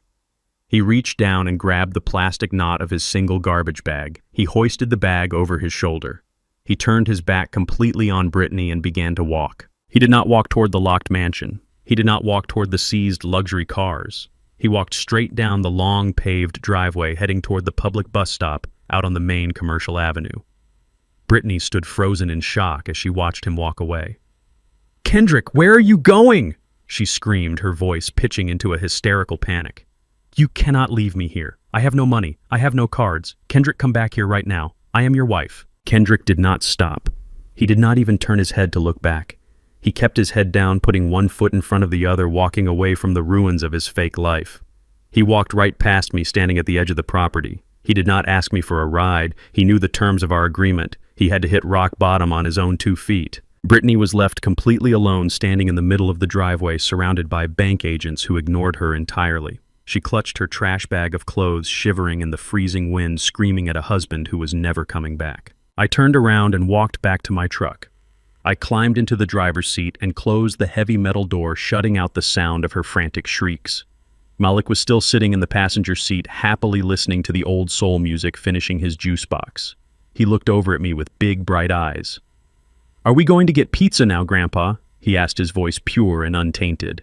I put the truck into gear and smiled at my grandson. "Yes, little man," I said, steering the truck away from the seized mansion and leaving Brittany alone in the dust. "We are going to get the biggest pizza in the city. The bad times are officially over." The engine roared to life and we drove away. Behind us, the fake empire had been completely liquidated. The arrogant son was walking to a bus stop to begin his brutal punishment. The greedy daughter-in-law was abandoned on the street with absolutely nothing to her name. The slate was wiped clean. Now the real work of rebuilding a man from the dirt was about to begin. The wind coming off Lake Michigan in late November does not care about how much your coat costs. It cuts through fabric and flesh right down to the bone. It is a brutal, freezing wind that Chicago locals know all too well. For 30 years, I worked out in that bitter cold, laying bricks and mixing cement. I knew how to survive it. Brittany did not. She had spent the last decade of her life moving exclusively from heated luxury garages to climate-controlled penthouses. She had never stood on a cracked concrete sidewalk waiting for public transportation. Now she was standing at a filthy bus stop on the edge of the city limits, completely exposed to the elements. She was shivering violently. Her pristine white designer coat was stained with dirty melting snow from the street. At her feet sat 3 heavy black plastic garbage bags. They were filled with whatever silk dresses and expensive shoes she had managed to grab before the bank agents locked the massive oak doors of the mansion forever. The cheap plastic bags were ripping at the seams, exposing her imported cashmere to the freezing Chicago sludge. She looked absolutely pathetic. I watched her from a distance, parked a block away in my 1998 Ford pickup truck. I had dropped my grandson Malik off at my secure home with a trusted caretaker. I wanted to see the final chapter of Brittany's downfall with my own 2 eyes. I left the engine running, listening to the steady, reliable hum of the motor, while the heater kept the cabin perfectly warm. Through my windshield, I could see the frantic panic in her movements. She was holding her silver smartphone with trembling hands. Her manicured fingers were turning red from the freezing temperature. She was swiping across her screen, desperately trying to call the elite socialite friends she had spent years cultivating. I knew exactly who she was calling. She was calling the women from the country club. She was calling the board members of the charity foundation. She was calling the wives of the corrupt politicians she used to drink imported champagne with. She put the phone to her ear and waited. I watched her shoulders slump. Voicemail. She pulled the phone away, dialed another number, and lifted it to her freezing ear again. I watched her mouth move as she pleaded with whoever was on the other end. But there was no one on the other end. The call went straight to voicemail again. She tried a 3rd time, a 4th time, a 5th time. Every single one of her high society friends was pressing the ignore button. The gossip blogs had done their job perfectly. The news of the massive federal fraud investigation and the spectacular courtroom execution had spread through the Chicago elite like a wildfire. In their world, losing your money is a tragedy, but getting caught committing a federal crime is a highly contagious disease. Nobody wanted to be associated with a woman who was facing potential indictments for wire fraud and domestic assault. Brittany was officially a social pariah. She had been completely erased from their contact lists. I watched her scroll through her phone one more time. Her battery was dying in the extreme cold. I could see the sheer terror washing over her face as she realized that she was entirely alone. She had no access to cash. Her platinum and black credit cards were deactivated and useless. She did not even have the few dollars in loose change required to step onto the city bus that was slowly approaching the stop. She had spent her entire adult life believing that her worth was tied to her bank account. Now that the account was empty, she was discovering that her actual human value was absolutely nothing. She tried to call Richard Sterling, her sleazy divorce lawyer. I could tell by the way she screamed into the phone. But Sterling was a shark who only swam where the blood was rich with money. He knew Brittany had lost the case. He knew the judge had saddled her with a massive fraudulent debt. He had already blocked her number to avoid doing any unpaid legal work. She threw her phone into her purse and let out a loud, frustrated scream that was swallowed completely by the howling wind. I shifted my truck into drive. The heavy tires crunched against the icy asphalt. I drove slowly down the avenue, letting the powerful engine rumble through the quiet street. I did not rush. I wanted her to feel every single second of the freezing temperature. I approached the bus stop and eased my foot onto the brake pedal. The truck rolled to a complete stop right in front of the cracked concrete curb where she was standing. Brittany looked up. Her eyes were red and swollen from crying and the biting wind. Her mascara was running down her cheeks in dark, ugly streaks. She saw the familiar rusted blue paint of my old Ford truck. A sudden spark of desperate, delusional hope ignited in her eyes. In her mind, I was still just the soft old man she used to manipulate. She actually believed that my paternal instincts would override my logic. She thought I was pulling over to rescue her from the freezing cold. She thought I was going to let her load her garbage bags of stolen clothes into my truck bed and drive her to a warm hotel. She stepped forward, leaving her torn trash bags on the dirty sidewalk. She rushed toward the passenger side of my truck, her hands reaching out eagerly for the door handle. I reached over and pressed the lock button. The heavy mechanical click echoed loudly inside the cabin. Brittany pulled on the handle, but the door did not budge. She tapped frantically on the cold glass, her breath fogging up the window. "Dexter!" she cried out, her voice muffled by the thick glass. "Please, Dexter, you have to help me. I am freezing. My friends will not answer the phone. I have no money for a taxi. Please let me in. I am sorry for what I said. I am so sorry. Please just give me a ride." I did not unlock the door. I did not lean over to let her in. I slowly reached for the manual window crank on the passenger side. I turned the handle, lowering the glass just a few inches. A blast of freezing Chicago air rushed into the warm cabin, carrying the smell of exhaust fumes and wet snow. Brittany leaned down, pressing her face near the narrow opening. She was shivering uncontrollably, her teeth chattering together. "Dexter, please," she begged, her voice cracking with pure desperation. "I am the mother of your grandson. You cannot just leave me out here on the street like a stray dog.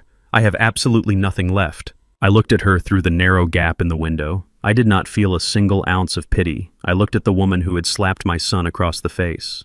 I looked at the woman who had screamed vile racist insults in the foyer of a mansion bought with stolen money. I looked at the woman who had tried to throw me into a psychiatric ward just so she could steal my legacy and fund her luxury vacations to Paris. I leaned across the front seat, getting close enough so she could hear every single syllable over the howling wind. My voice was completely flat, devoid of any emotion whatsoever.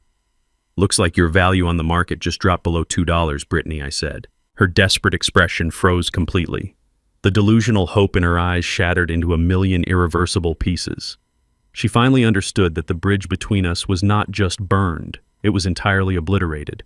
She realized that I was not a savior. I was the architect of her destruction. I did not wait for her to respond. I reached for the manual crank and rolled the window back up, sealing the warm cabin tight. The thick glass completely cut off the sound of her frantic pleading. I shifted the truck back into drive and pressed my foot down hard on the gas pedal. The old Ford engine roared to life. The heavy exhaust pipe let out a thick, dark cloud of diesel smoke right into the freezing air. The cloud enveloped Brittany completely. I looked in my rearview mirror as I drove away. She was standing alone on the dirty sidewalk, coughing in the exhaust fumes, surrounded by ripped garbage bags. The elite socialite was officially a ghost on the streets of Chicago. I turned the corner and never looked back. Her chapter in my life was permanently closed. But the story of my son was far from over. Brittany was freezing in the past, but Kendrick was currently walking straight toward his brutal future. He had made his choice. He had signed the absolute divorce papers. He had surrendered full custody of Malik. He had accepted my heavy terms to avoid wearing an orange jumpsuit in a federal penitentiary. Now it was time for him to pay the massive $5 million debt he owed me. The sun was beginning to set over the city, casting long, dark shadows across the concrete buildings, but his morning was already perfectly planned. There would be no sleeping in. There would be no silk sheets or catered breakfasts. Across town at the Oakwood construction site, the heavy yellow bulldozers and piles of jagged debris were waiting for him. The luxury condominium project he had tried to steal from my late wife was officially dead. The land was returning to its original purpose. It was time to build affordable housing for the community. And Kendrick was going to build it with his own two bare hands. The final clause of our legal contract was waiting to be fulfilled. The arrogant chief executive officer was about to learn exactly how much a dollar was worth. The alarm clock was set for 4 a.m. It was time for my son to pick up a shovel. It was time for him to pay his debt in the dirt. The wind coming off Lake Michigan is absolutely merciless. It is 6 a.m. and the sky over the city of Chicago is the color of bruised iron. The Oakwood project site is completely unrecognizable from what it was just 3 weeks ago. The glossy marketing billboards showing modern glass towers and imported marble lobbies have all been violently torn down. The high society vanity project is officially dead and buried. In its place is a raw, open wound in the freezing earth. We are returning this land to its original purpose. We are building affordable housing for the community. We are building solid, modest homes for working families. We are building a neighborhood for the exact kind of people my son used to look down upon from his corner office. I am standing inside the heated site manager trailer with a warm mug of black coffee in my hands. Through the reinforced glass window, I look out at the dirt lot. A city bus pulls up to the corner of the commercial avenue. The pneumatic doors hiss open, releasing a thick cloud of white steam into the freezing air. A single man steps out onto the cracked concrete sidewalk. It is my 40-year-old son, Kendrick. He is not wearing a custom-tailored charcoal tuxedo. He is not wearing imported Italian leather shoes that cost more than a monthly mortgage payment. He is wearing stiff, heavy canvas work pants he bought from a discount supply store. He is wearing a thick fluorescent orange safety jacket and a bright yellow plastic hard hat that looks completely alien on his head. His steel-toed work boots are perfectly clean. They have never seen a single day of mud or hard labor. He wraps his arms tightly around his chest, shivering violently as the bitter wind slaps him right in the face. He is entirely accustomed to heated leather car seats and climate-controlled private parking garages. The brutal physical reality of the working class is shocking his pampered system. He walks slowly through the chain-link gate, dragging his feet.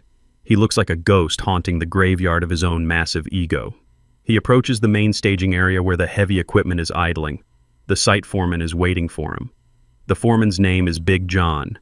He is a massive man built like a brick wall with 30 years of permanent calluses on his thick hands. Big John does not care about private equity loans. He does not care about charity galas or expensive champagne. Dominic briefed the foreman perfectly yesterday afternoon. Kendrick is not a chief executive officer on this site. He is not an investor. He is a minimum wage laborer at the absolute bottom of the food chain. He is a man working off a $5 million debt at $15 an hour. I watch through the glass as Kendrick walks up to Big John. Kendrick tries to stand up straight. He tries to muster up some of that old, polished corporate authority. He opens his mouth to introduce himself. Big John does not even look him in the eye. He just checks a name off a worn wooden clipboard. Then Big John turns around, grabs a heavy rusted iron shovel with a splintered handle and shoves it aggressively right into Kendrick's chest. Kendrick stumbles backward, catching the heavy tool awkwardly against his safety jacket. Big John points a thick finger toward a massive mountain of broken concrete, jagged rebar, and frozen mud at the far end of the dirt lot. He kicks a battered metal wheelbarrow toward my son. I cannot hear the words through the thick glass of the trailer, but I know exactly what the foreman is saying. He is telling him to start digging. He is telling him that he is on the clock, and that every single minute he wastes is money out of the foreman's pocket. Kendrick grabs the metal handles of the wheelbarrow. He drags it slowly through the thick, freezing sludge. The wheels sink deep into the mud, forcing him to push forward using his entire body weight. He reaches the massive pile of debris. He grips the wooden handle of the shovel. He drives the steel blade down hard into the frozen earth. The impact sends a violent, heavy shockwave right up his arms. I can see him wince in obvious pain. His soft, manicured hands are completely unaccustomed to violent physical impact. For 40 years, those hands have only typed corporate emails, signed fraudulent legal contracts, and held expensive crystal glasses. Now they are hitting solid, freezing concrete. He tries to lift a heavy chunk of cinder block with the shovel. His form is entirely wrong. He is lifting with his lower back instead of his legs. He dumps the heavy rock into the metal wheelbarrow. The loud crash echoes across the empty lot. He drives the shovel into the dirt again, and again, and again. 10 minutes pass, then 20 minutes. The freezing wind whips across the open lot, stinging his cheeks and making his eyes water. But beneath the heavy orange safety jacket, he is sweating profusely. The brutal physical exertion is completely shocking his cardiovascular system. He stops to catch his breath. He leans heavily against the wooden handle of the rusted shovel. His chest is heaving up and down rapidly. He slowly takes off his thick canvas work gloves. Even from the trailer window, I know exactly what he is looking at. Blisters. Massive, raw, red blisters are forming across his soft palms and the insides of his fingers. The tender skin is peeling away. The harsh friction of the rough wood is tearing his hands completely apart. He stares at his own palms in absolute horror and disbelief. This is the true physical currency of the working class. This is the exact physical pain I swallowed every single day for 30 years, so he could sit in a heated classroom and read textbooks about economics. He is finally feeling the actual physical weight of a single dollar. 30 years ago, I stood on this exact same plot of land. My late wife Sylvia and I bought this dirt when it was nothing but an abandoned lot filled with rusted-out cars and broken glass. I used to come here on my days off from the construction company. I would swing a heavy sledgehammer for 6 hours straight, clearing the concrete just so we could have a clean foundation to build her dream. My hands bled exactly like his are bleeding right now, but my blood was spilled out of pure love. I was building a secure future for my family. I was building a strong foundation so my son would never have to know the bitter, crushing taste of poverty. Kendrick took that beautiful foundation and sold it to private equity sharks so he could buy expensive watches and impress elitist people who did not even care about his actual soul. He is learning the hardest lesson a man can ever learn. You cannot skip the steps of building character. When you inherit a kingdom without ever lifting a single stone to build the castle, you end up burning the whole thing down to the ground.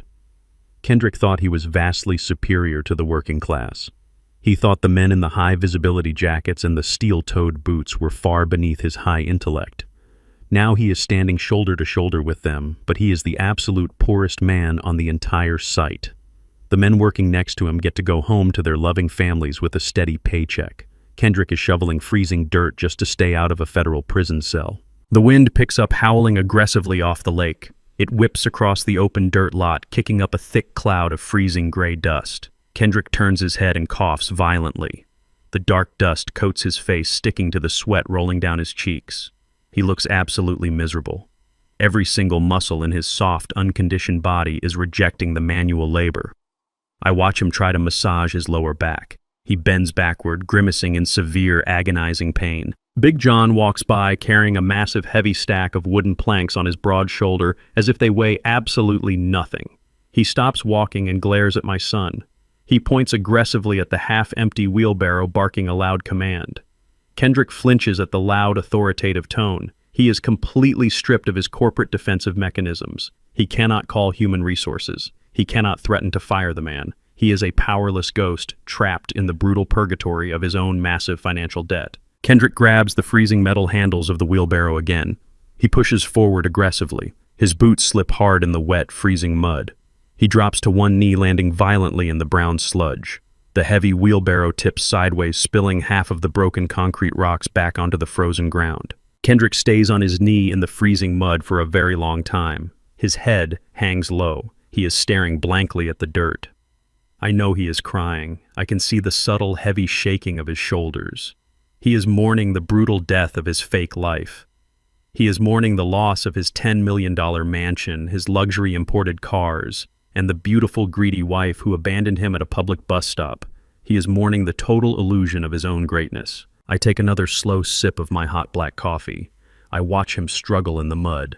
I will not send a site manager out there to help him up. I will not call the foreman and tell him to go easy on the boy. If I rescue him right now, the entire lesson is completely ruined. He has to feel the absolute rock bottom. He has to deeply understand that nobody is coming to save him. Eventually, Kendrick wipes his face with the dirty, wet sleeve of his bright orange jacket. He slowly pushes himself up from the mud. His heavy pants are completely soaked through with freezing, dirty water. He reaches down and grabs the heavy chunks of concrete with his bare, blistered hands, throwing them back into the metal wheelbarrow. He picks up the rusted shovel and goes right back to the grueling work. It is then that he stops digging and turns slowly toward the site manager trailer. He looks straight through the large, reinforced glass window. He sees me standing there in the warm light holding my coffee mug. He sees the man he auctioned off for $2 watching him work in the dirt. I stand perfectly still.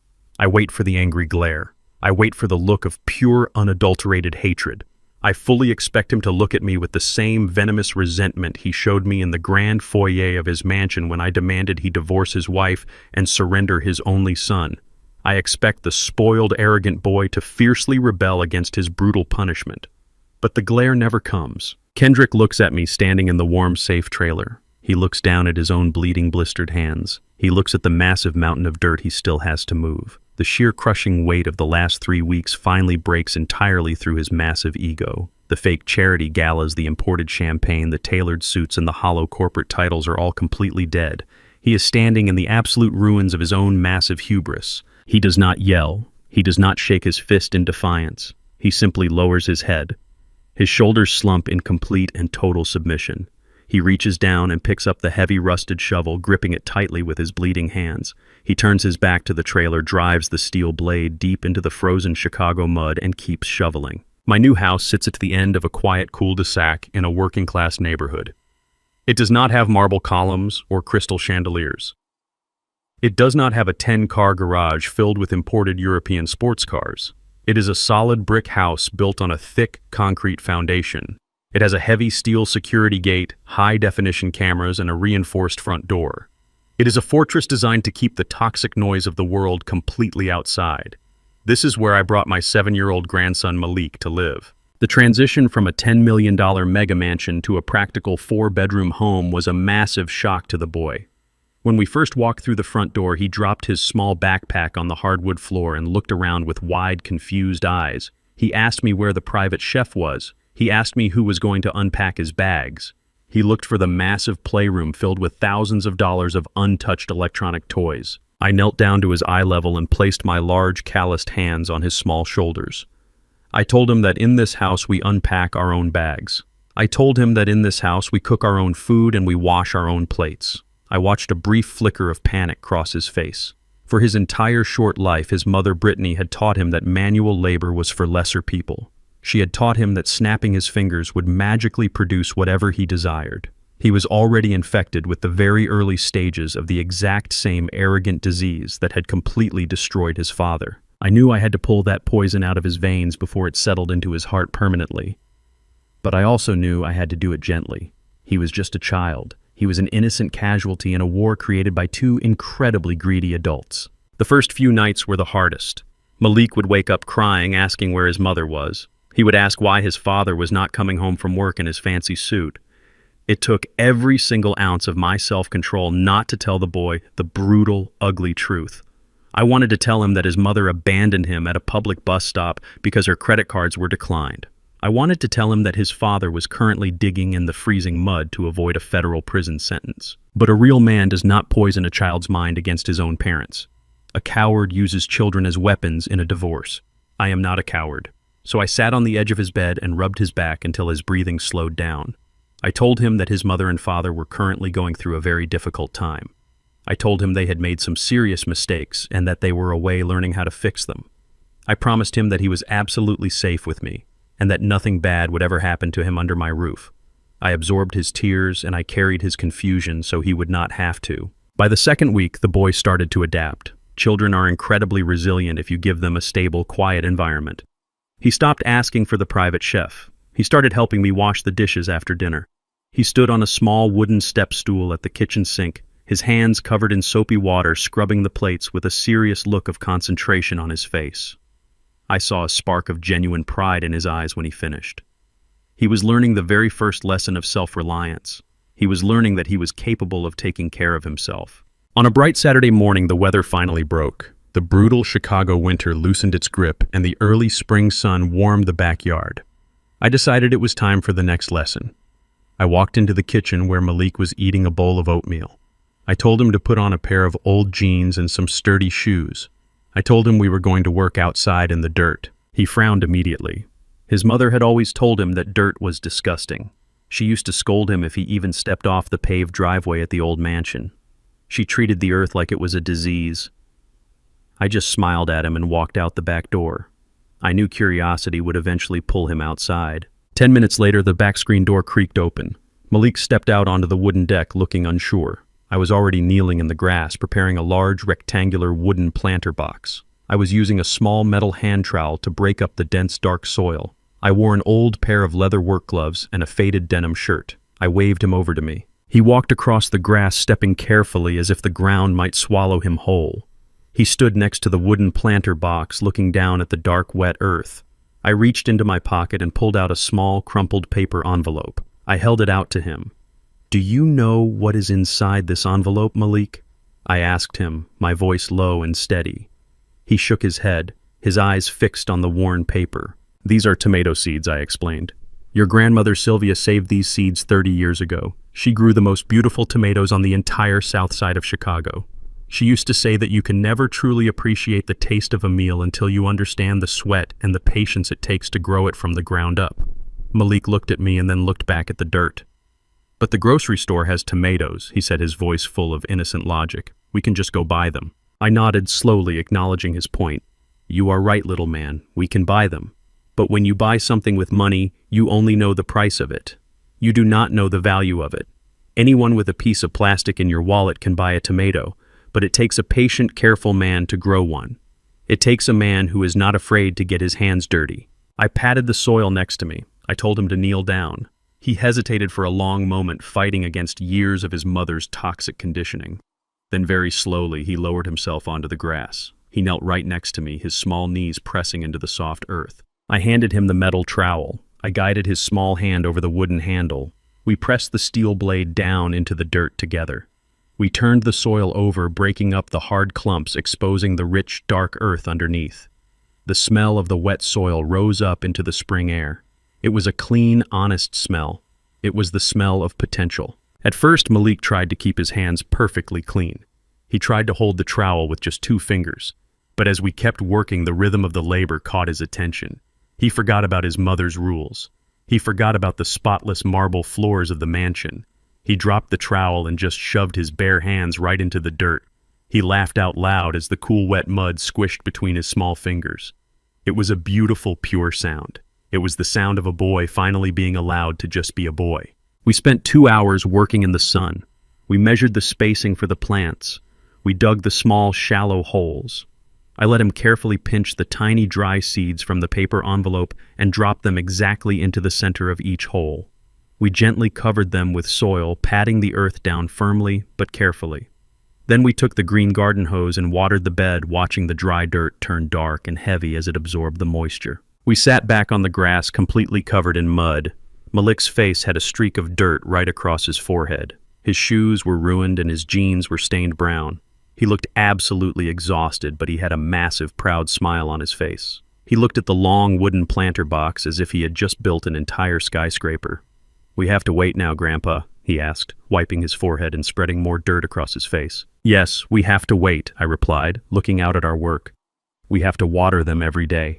We have to pull the weeds so they do not steal the nutrients. We have to protect them from the bugs. We have to put in the work long before we ever see a single red tomato. That is what building something real takes. It takes time, and it takes care." I sat there in the grass looking at my grandson. I was trying to pass down the exact same lessons I had tried to teach his father Kendrick 30 years ago. I had brought Kendrick out into the yard when he was a boy, hoping to teach him the value of hard work.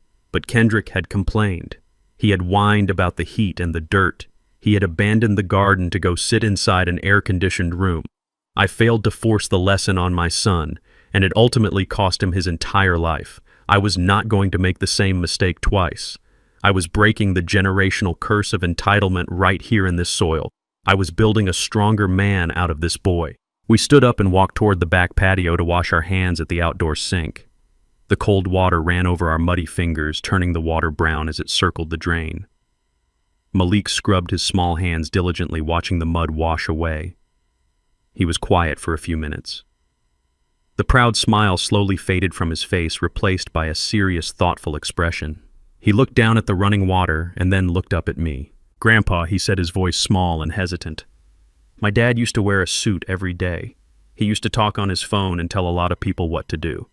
He said he was the boss of the whole city." I turned off the metal faucet. I dried my hands on an old cotton towel and handed it to him. I waited for him to finish his thought. "When is my dad going to be a boss again?" Malik asked, looking up at me with those big, curious eyes. I looked down at the boy. I thought about Kendrick currently miles away, covered in freezing mud, digging through the ruins of his own failed luxury project. I thought about the blisters on his hands and the crushing weight of his massive $5 million debt. I placed my hand gently on the back of Malik's head, looking him directly in his eyes so he would remember my next words for the rest of his life. "A real boss is not someone who wears a fancy suit and yells at people, Malik," I told him, my voice rumbling with absolute certainty. A real boss is not someone who drives a fast car or lives in a giant house. A real boss is someone who cleans up his own messes. Your father is learning how to do that right now. 6 months is a massive amount of time when you are paying off a $5 million debt with nothing but the sweat on your own back and the blisters on your hands. The brutal, freezing Chicago winter slowly melted away, turning the frozen mud of the Oakwood project into a sweltering, humid oven. Summer in the city is an unforgiving beast. It bakes the concrete, it warps the wood, and it completely drains the life out of anyone forced to work under the open, aggressive sky. But every single morning at 5:45, my son Kendrick walked through the chain-link gates of the construction site. He did not miss a single day of work. He did not call in sick when the temperature hit 95 degrees with 90% humidity. He did not complain to the site foreman when his back muscles cramped so hard he could barely stand up straight. He just put on his bright yellow hard hat, grabbed his heavy rusted tools, and went straight to work in the dirt. Meanwhile, hundreds of miles away in a depressing rundown strip mall in Ohio, his ex-wife Brittany was experiencing her own personal version of rock bottom. Dominic, my corporate investigator, kept very close tabs on her just to ensure she never tried to slither her way back into our lives. She was working as a front register cashier at a discount retail store, scanning cheap plastic toys and ringing up clearance clothing for minimum wage. The woman who used to fly first class to Paris on my dime and drink imported champagne at charity galas was now wearing a terrible polyester uniform and standing on her aching feet for 8 exhausting hours a day. The family court judge had forwarded her blatant forgery evidence directly to the state and federal authorities, resulting in a massive mountain of legal fines and severe federal penalties. Every single week, the government ruthlessly garnished her pathetic paycheck before she even saw a dime of it. Her elite high society friends had completely forgotten her name the moment her credit cards were declined. She was a ghost, trapped in a miserable prison of her own making, and she had absolutely no one to blame but her own blinding greed. But Kendrick was on a completely different trajectory. The brutal physical labor was doing something to him that a fancy degree from Harvard never could. The grueling, endless work was acting like a furnace, violently burning away the absolute rot in his soul. One scorching Wednesday afternoon in late August, I decided it was finally time to visit the job site. I did not call ahead to announce my arrival. I parked my 1998 Ford pickup truck across the street and walked slowly onto the active construction zone. The affordable housing units were actually taking real shape. The thick concrete foundations were fully poured and the heavy wooden framing was rising up toward the sky. I walked past the roaring cement mixers and the loud diesel generators until I found him working near the back fence. Kendrick was hauling a massive heavy stack of drywall across the uneven dirt lot. He was shirtless underneath his bright orange safety vest. His skin was baked a dark rich brown by the relentless summer sun. He was shining with thick sweat and covered from head to toe in a heavy layer of gray construction dust. He looked completely and utterly exhausted. His shoulders sagged under the immense crushing weight of the building materials, but he did not stop moving. He did not drop the heavy load to take a break. He carried the drywall all the way to the framing crew, set it down carefully, wiped his face, and immediately turned around to go back for another heavy stack. I walked over to a red plastic cooler sitting near the site manager's trailer and pulled out a freezing cold bottle of water. Condensation dripped down the sides of the plastic. I walked right into the middle of the dirt path, blocking his way back to the supply pile. Kendrick stopped dead in his tracks. He wiped the stinging sweat from his forehead with the back of his dirty forearm, leaving a dark, muddy streak across his face. He looked at me. There was absolutely no fear in his eyes. There was no lingering anger. There was no toxic resentment hiding in the corners of his expression. There was just a profound, quiet exhaustion and an unexpected, deep sense of peace. I held the cold plastic bottle out toward him. He looked at the water for a second before reaching out and taking it from my grasp. When his fingers brushed against mine, I felt the thick, rough skin. The soft, smooth, manicured hands of the arrogant chief executive officer were completely gone forever. In their place were thick, heavy calluses, cracked skin, and deep, ugly scars from handling rough timber and sharp steel for 6 straight months. These were the hands of a real working man. These were hands that finally understood the absolute bleeding value of a single dollar. I looked at his calloused fingers, and I saw a reflection of my own hands from 30 years ago. He twisted the plastic cap off the bottle and drank the entire thing in less than 10 seconds. He crushed the empty plastic bottle in his strong fist and let out a long, heavy breath. We stood there in the blistering summer heat, surrounded by the deafening mechanical noise of the active construction site. For the first time in over 10 years, we were standing face to face without a heavy mahogany desk, without a tailored designer suit, and without a fake high society charity gala standing between us. I braced myself for the usual routine. I fully expected him to ask for a reduction in his massive $5 million debt. I expected him to beg for a quiet desk job back in the air-conditioned corporate office. I fully expected the spoiled, arrogant boy to make one last, desperate, pathetic attempt to escape his grueling physical punishment. I waited for the excuses to start pouring out of his mouth. Kendrick looked down at the crushed plastic bottle in his dirty hands. Then he lifted his chin and looked me directly in the eyes. He did not ask for his monumental debt to be forgiven. He did not ask for a corner office or a luxury company car. He simply cleared his dry, dusty throat and asked me one single question. Is Malik doing okay? His voice was raspy and quiet, but the heavy emotional weight behind those 5 words hit me harder than a runaway freight train. My heart actually skipped a heavy beat inside my chest. He did not ask about the frozen bank accounts. He did not ask about the seized $10 million mansion or the towed sports cars. He asked about his son. He asked about the boy he had surrendered to me 6 months ago. I looked at the man standing in front of me, covered in cheap dirt and honest sweat. The arrogant, entitled boy who had laughed at me on a brightly lit stage was completely dead and permanently buried in the Chicago mud. The brutal, grueling labor had successfully burned away the toxic waste in his mind, leaving behind the raw, solid, unshakable foundation of a real man. The punishment had worked exactly as I designed it. The silent adjustment had successfully and completely rebuilt my son from the ground up. I kept my posture perfectly straight, but a deep, unfamiliar warmth spread rapidly through my chest. I looked at his calloused hands and then back up to his tired, humble eyes. Malik is doing just fine, I told him, my voice steady and calm, but carrying a new layer of profound respect. He helped me plant tomato seeds in the backyard a few months ago. We just harvested the first big red ones yesterday afternoon. He is eating very well, and he is learning how to clean up after his own messes. Kendrick let out a soft, shaky breath and nodded his head slowly. A small, genuine smile cracked through the thick layer of dirt and sweat on his face. "That is good," he whispered, his voice filled with an overwhelming sense of deep relief. "That is really good. Thank you for taking care of him. I know he is absolutely safe with you." He turned his body, ready to walk back toward the massive pile of drywall to continue his brutal afternoon shift. He fully accepted his place in the dirt. He accepted the heavy consequences of his past actions without a single complaint. He was a man paying his dues. Before he could take another step away from me, I spoke up, raising my voice just enough to carry over the loud roar of the spinning cement mixers. "I am making a large pot of beef stew this Sunday afternoon," I said, locking my eyes onto his back. Malik has been asking a lot of questions lately about how building houses actually works. He wants to know how the wood stays together. I think it is time he hears the answer from a man who actually knows how to swing a heavy hammer.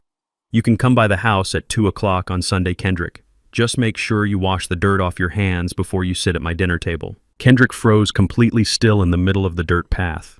He turned his head, slowly looking back at me with wide, disbelieving eyes. He swallowed hard, fighting back a sudden violent rush of tears that threatened to spill over his dusty cheeks. The sheer weight of the invitation hit his exhausted soul. He did not say a single word. He did not have to. He simply squared his tired shoulders and gave me a firm, deeply respectful nod. He turned around and walked back to the massive supply pile, walking a little taller and a little stronger than he had before I arrived. The $5 million debt was still hanging heavily over his head, and he would be paying it off for a very long time. But the moral debt, the debt of respect and honor, was finally paid in full. The man I had always wanted him to be, the man I knew he could become, was finally waking up from a decade-long nightmare. I turned around and walked back to my old Ford truck, leaving the construction site behind me. The grueling work was far from over, but for the first time in 10 years, my family was finally healing. The view from the top floor of the Cole Holdings corporate high-rise is absolutely breathtaking. You can see the entire sprawling skyline of Chicago stretching out for miles in every single direction.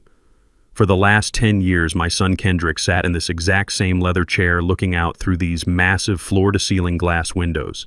He used to sit up here and believe he was the absolute king of the world. He thought he was completely untouchable. But looking down at the city from a heated glass tower does not make you a king. It just makes you blind to the people struggling down on the ground. I sat at the head of the massive mahogany boardroom table. The room was perfectly quiet. It was a deep, productive silence. Just 3 months ago, this boardroom was a toxic circus.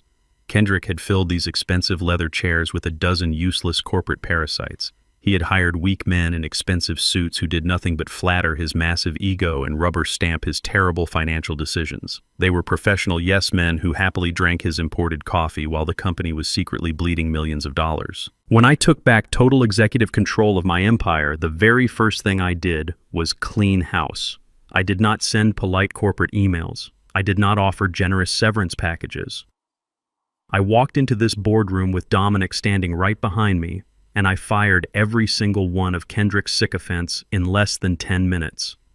I watched them scramble to pack their designer briefcases and scurry to the elevators like frightened mice. Then I brought a massive financial axe down on the rest of his fake empire. I permanently canceled the ridiculous charity galas that were nothing but an excuse to drink expensive champagne and take photographs for society magazines. I liquidated the absurd corporate leases on the fleet of luxury sports cars. I completely terminated the bloated marketing budgets, the country club memberships, and the unnecessary public relations teams. I stripped the entire company right down to the bare wooden floorboards. I took Cole Holdings back to its original roots. We stopped trying to build flashy glass penthouses for the ultra-rich. We went back to buying solid brick buildings and developing practical commercial spaces for working-class businesses. And within just a few short months, the aggressive financial bleeding stopped completely. The accounts turned green again. The company was finally thriving, breathing fresh air cleansed of the toxic arrogance that had almost dragged it straight into federal bankruptcy. Sitting across from me at the long wooden table was Dominic. My corporate fixer looked exactly as he always did, wearing a sharp, dark suit and an expression of absolute, serious focus. He did not care about the beautiful view of the city. He only cared about the legal documents sitting in front of him. Dominic slid a thick, heavy stack of crisp white papers across the polished mahogany table toward me. He placed a heavy silver fountain pen right on top of the stack. "These are the finalized documents for the Malik Cole Generational Trust," Dominic said, his deep voice echoing slightly in the large, empty room. "Everything is drafted exactly according to your strict specifications, Dexter. The legal framework is absolutely ironclad. No team of lawyers, no corrupt judge, and certainly no greedy relative will ever be able to pierce the armor of this trust." I looked down at the thick stack of papers. This was not just a legal document. This was the ultimate culmination of my entire life's work. This was the exact mechanism I was using to permanently break the generational curse of entitlement that had completely destroyed my son. When I was a young man breaking my back on construction sites, I believed that the ultimate goal of a father was to give his children an easier life. I thought that if I absorbed all the physical pain and all the brutal financial stress, my son would be free to pursue a higher level of greatness. I sent Kendrick to Harvard with a blank check. I bought him a clean, smooth path. And that smooth path turned him into a monster. It turned him into a man who felt absolutely no empathy for the working class because he had never spent a single day standing in their shoes. I was not going to make that exact same fatal mistake with my grandson Malik. I was going to leave him a massive financial empire, but I was going to make absolutely sure he had the strong, calloused hands required to carry it. I picked up the silver pen and began to read through the specific clauses Dominic had drafted. The rules of the trust were brutally strict. Malik would not receive a single penny of his inheritance when he turned 18. He would not receive a brand new sports car for his high school graduation. He would not get a blank check to travel across Europe and pretend to find himself while partying in expensive hotels. According to the legal documents, Malik was completely locked out of the primary trust funds until his 30th birthday. He had to spend the entire decade of his 20s figuring out how to survive on his own merits. He had to feel the panic of a late rent payment.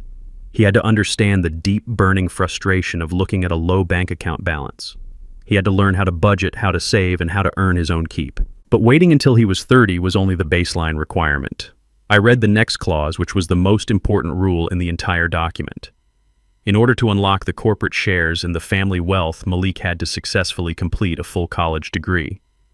But a piece of paper from a fancy university was not enough to inherit my empire. A degree only proves that you know how to sit in a classroom and memorize books. It does not prove that you know how to be a man. The final clause was absolute. After finishing his education, Malik was legally required to work a full-time manual labor blue-collar job for 2 continuous years. He had to work a job that paid an hourly wage. He had to wear steel-toed boots, or a mechanic's uniform, or a heavy canvas apron. He had to come home every single night with dirt under his fingernails and aching muscles in his back. He had to spend 24 solid months working shoulder to shoulder with the exact same kind of men his father had laughed at. I wanted Malik to know exactly how much a single dollar costs when you have to trade your physical sweat to earn it. I wanted him to understand that the people pouring the concrete and fixing the pipes are the absolute backbone of this entire country. Only after he completed those 2 years of brutal, honest physical labor would the gates of the trust finally open. Only a man who knows how to build a house from the mud deserves to hold the keys to the castle. "This is perfect, Dominic," I said, my voice steady and firm. "You covered every single loophole.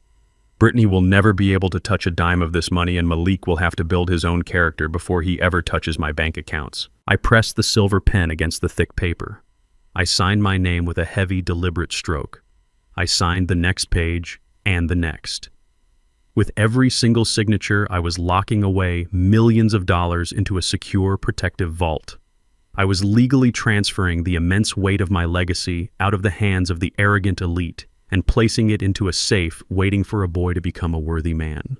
When I finished signing the very last page, I placed the silver pen down on the table.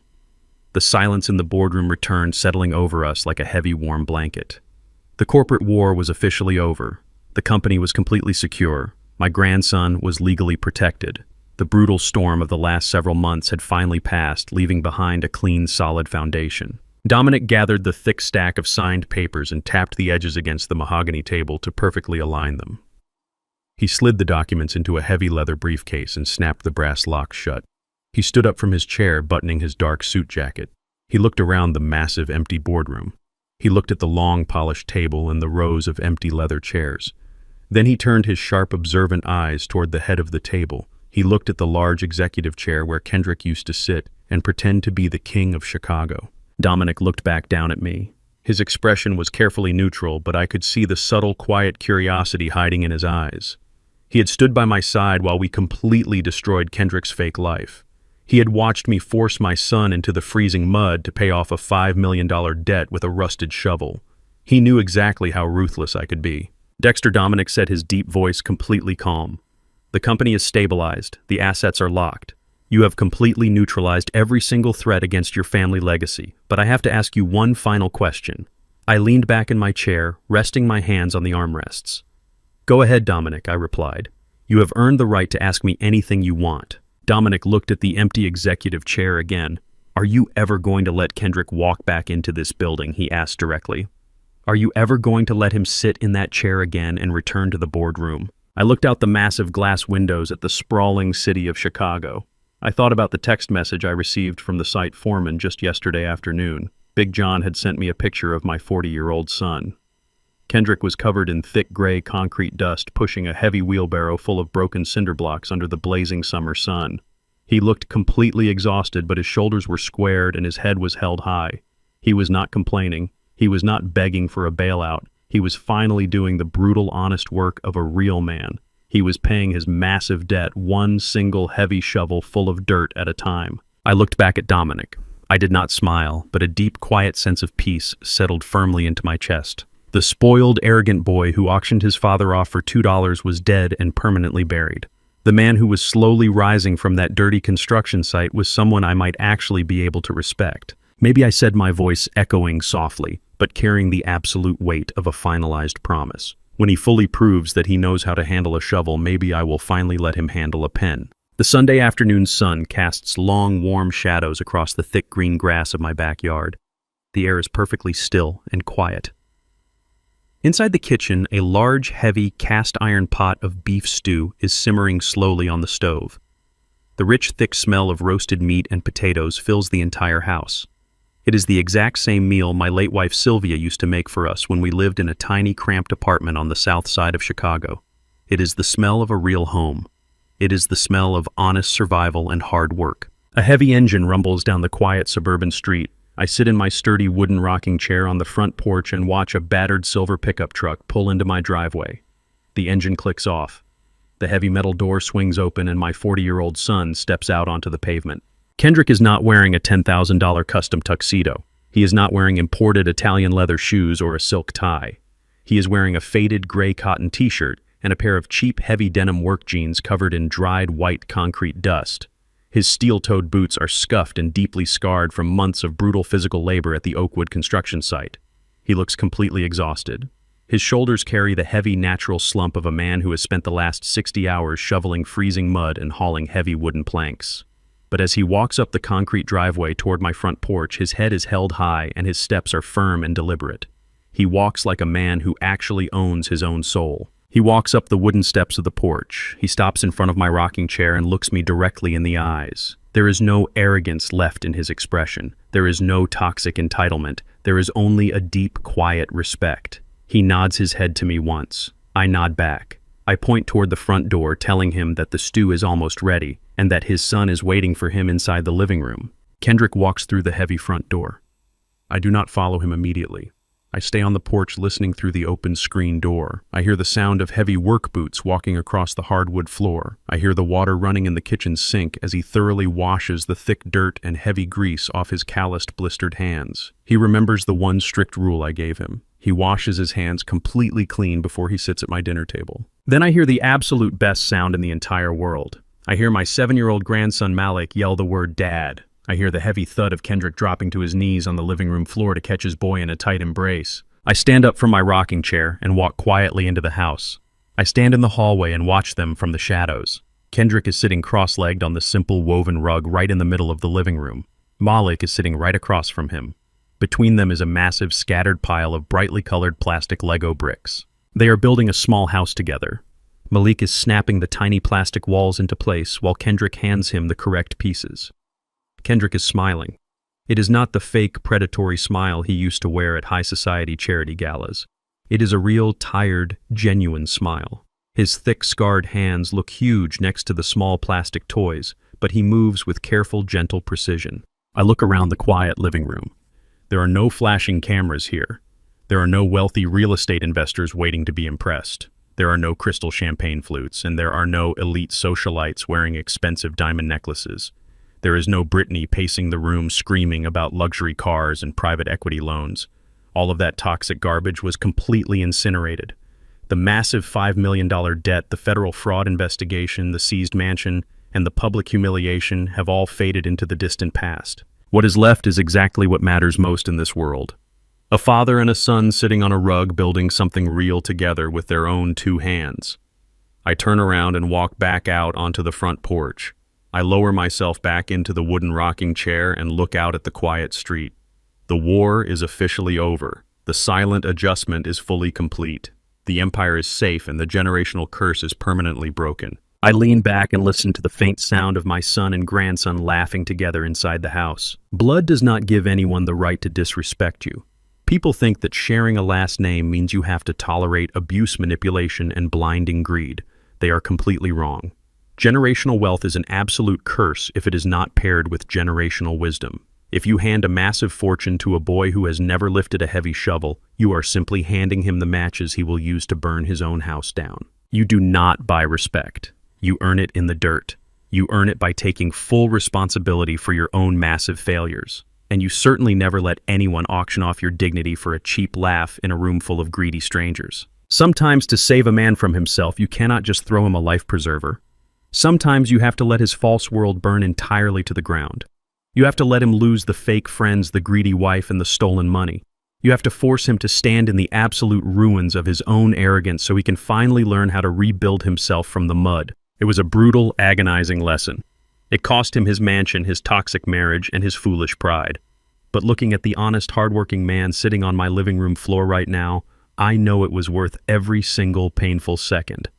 My name is Dexter Cole, and I am priceless.